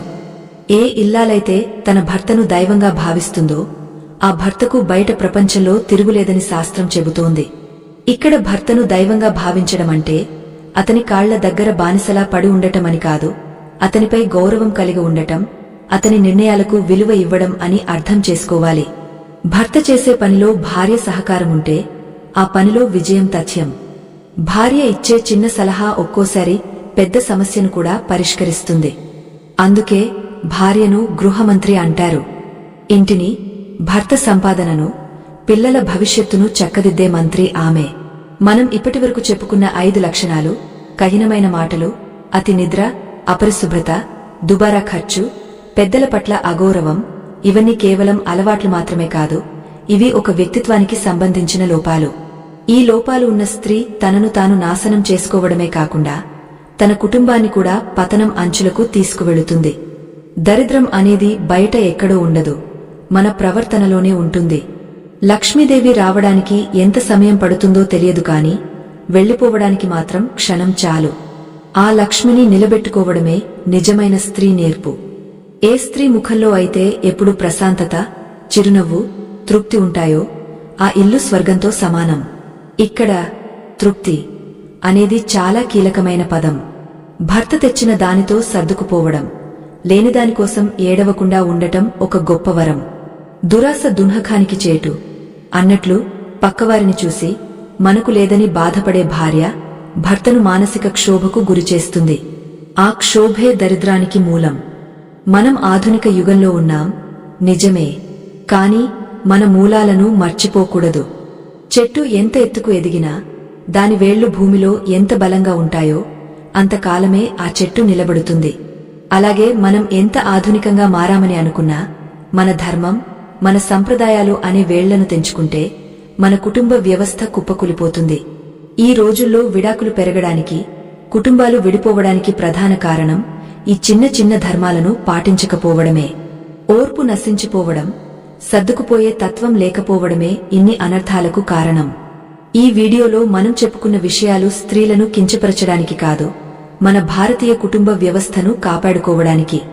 స్త్రీ ఇంటికి వెన్నెముక. ఆ వెన్నెముక బలంగా ఉంటేనే సమాజం బలంగా ఉంటుంది. రేపటి పోరులను తీర్చిదిద్దే బాధ్యత తల్లిదే. తల్లి సంస్కారవంతురాలైతే పిల్లలు గొప్పవారు అవుతారు. ఒక్కసారి ఆలోచించండి, మన అమ్మమ్మలు, నానమ్మలు చదువుకోకపోయినా ఎంతో గొప్పగా సంసారాన్ని నెట్టుకువచ్చారు. 10 మంది పిల్లలని కని అందరినీ ప్రయోజకులను చేశారు. వారి దగ్గర డబ్బు లేకపోవచ్చు, కాని ధర్మముంది, దైవభక్తి ఉంది. అందుకే ఆనాడు ఇళ్లు ప్రశాంతంగా ఉండేవి. ఈనాడు అన్నీ ఉన్నాయి, కాని ప్రశాంతత లేదు. ఆ ప్రశాంతత మళ్లీ మన ఇళ్లలోకి రావాలంటే మనం మళ్లీ మన ధర్మాన్ని పట్టుకోవాలి. ఈ వీడియో ద్వారా మేము చెప్పిన విషయాల్లో ఏ ఒక్కటైనా మీరు ఆచరించగలిగితే మా ప్రయత్నం ఫలించినట్లే. కనీసం రేపటి నుండి ఉదయం కాస్త ముందుగా లేవడం, గడపకు నమస్కరించుకోవడం, భర్తతో ప్రేమగా మాట్లాడటం మొదలుపెట్టండి. మార్పు మీ నుండే మొదలవ్వాలి. మీరు మారితే మీ ఇల్లు మారుతుంది, మీ భర్త తలరాత మారుతుంది. ముఖ్యంగా గుర్తుంచుకోవాల్సిన విషయమేమిటంటే భార్యాభర్తల బంధం ఈ జన్మతో ముగసిపోయేది కాదు, అది జన్మజన్మల బంధం. నా భర్త దరిద్రుడిగా మారుతున్నాడు అంటే దానికి నా ప్రవర్తన కూడా కారణమా అని ప్రతి స్త్రీ ఒక్కసారి ఆత్మపరిశీలన చేసుకోవాలి. ఒకవేళ తప్పు తన వైపు ఉంటే సరిదిద్దుకోవడానికి వెనుకాడకూడదు. తప్పును ఒప్పుకోవడం గొప్పతనం. అలాగే పురుషులు కూడా స్త్రీల కష్టాన్ని గుర్తించాలి, వారిని గౌరవించాలి. యత్ర నార్యస్తు పూజ్యంతే రమంతే తత్ర దేవతాన్హ అని ఊరకనే అనలేదు. ఎక్కడ స్త్రీలు పూజింపబడతారో, గౌరవింపబడతారో అక్కడ దేవతలు నివసిస్తారు. ఇద్దరు కలిసి ధర్మాన్ని ఆచరిస్తే ఆ ఇంటికి తిరుగులేదు. సిరి సంపదలు వాటంతటా అవే వచ్చి పడతాయి. ఇంతసేపు ఓపికగా ఈ విషయాలన్నీ విన్నందుకు మీకు ధన్యవాదాలు. ఇవి కేవలం మాటలు కాదు, మన పూర్వీకులు మనకు ఇచ్చిన ఆస్తి. ఈ ఆస్తిని కాపాడుకుందాం, మన పిల్లలకు అందిద్దాం. ఈ వీడియోలో చెప్పిన విషయాలు మీ మనసును తాకాయని, మీకు ఉపయోగపడతాయని మేము బలంగా నమ్ముతున్నాం. ఈ 5 లక్షణాలు ఉన్న స్త్రీలు వెంటనే వాటిని వదిలించుకుని మహాలక్ష్మి స్వరూపంగా మారుతారని ఆశిస్తున్నాం. మీ ఇల్లు సిరి సంపదలతో, ఆయురారోగ్యాలతో, అష్ట ఐశ్వర్యాలతో తులతుగాలని మనస్ఫూర్తిగా కోరుకుంటున్నాం. మా ఈ చిన్ని ప్రయత్నం, ఈ సమాచారం మీకు నచ్చినట్లయితే దయచేసి ఈ వీడియోను లైక్ చేయండి. మీరు ఇచ్చే ఒక్క లైక్ మాకు ఎంతో ప్రోత్సాహాన్ని ఇస్తుంది. ఇలాంటి మరిన్ని అద్భుతమైన, ఆసక్తికరమైన, మన ధర్మానికి సంబంధించిన విషయాలను తెలుసుకోవడానికి వెంటనే మన ఛానల్ను సబ్స్క్రైబ్ చేసుకోండి. పక్కనే ఉన్న గంట సింబల్ను నొక్కడం మర్చిపోకండి. అప్పుడే మేము పెట్టే ప్రతి వీడియో మీకు నోటిఫికేషన్గా వస్తుంది. ఈ మంచి విషయాన్ని మీకే పరిమితం చేసుకోకుండా మీ స్నేహితులకు, బంధువులకు షేర్ చేయండి. జ్ఞానాన్ని పంచడం కూడా ఒక దానమే.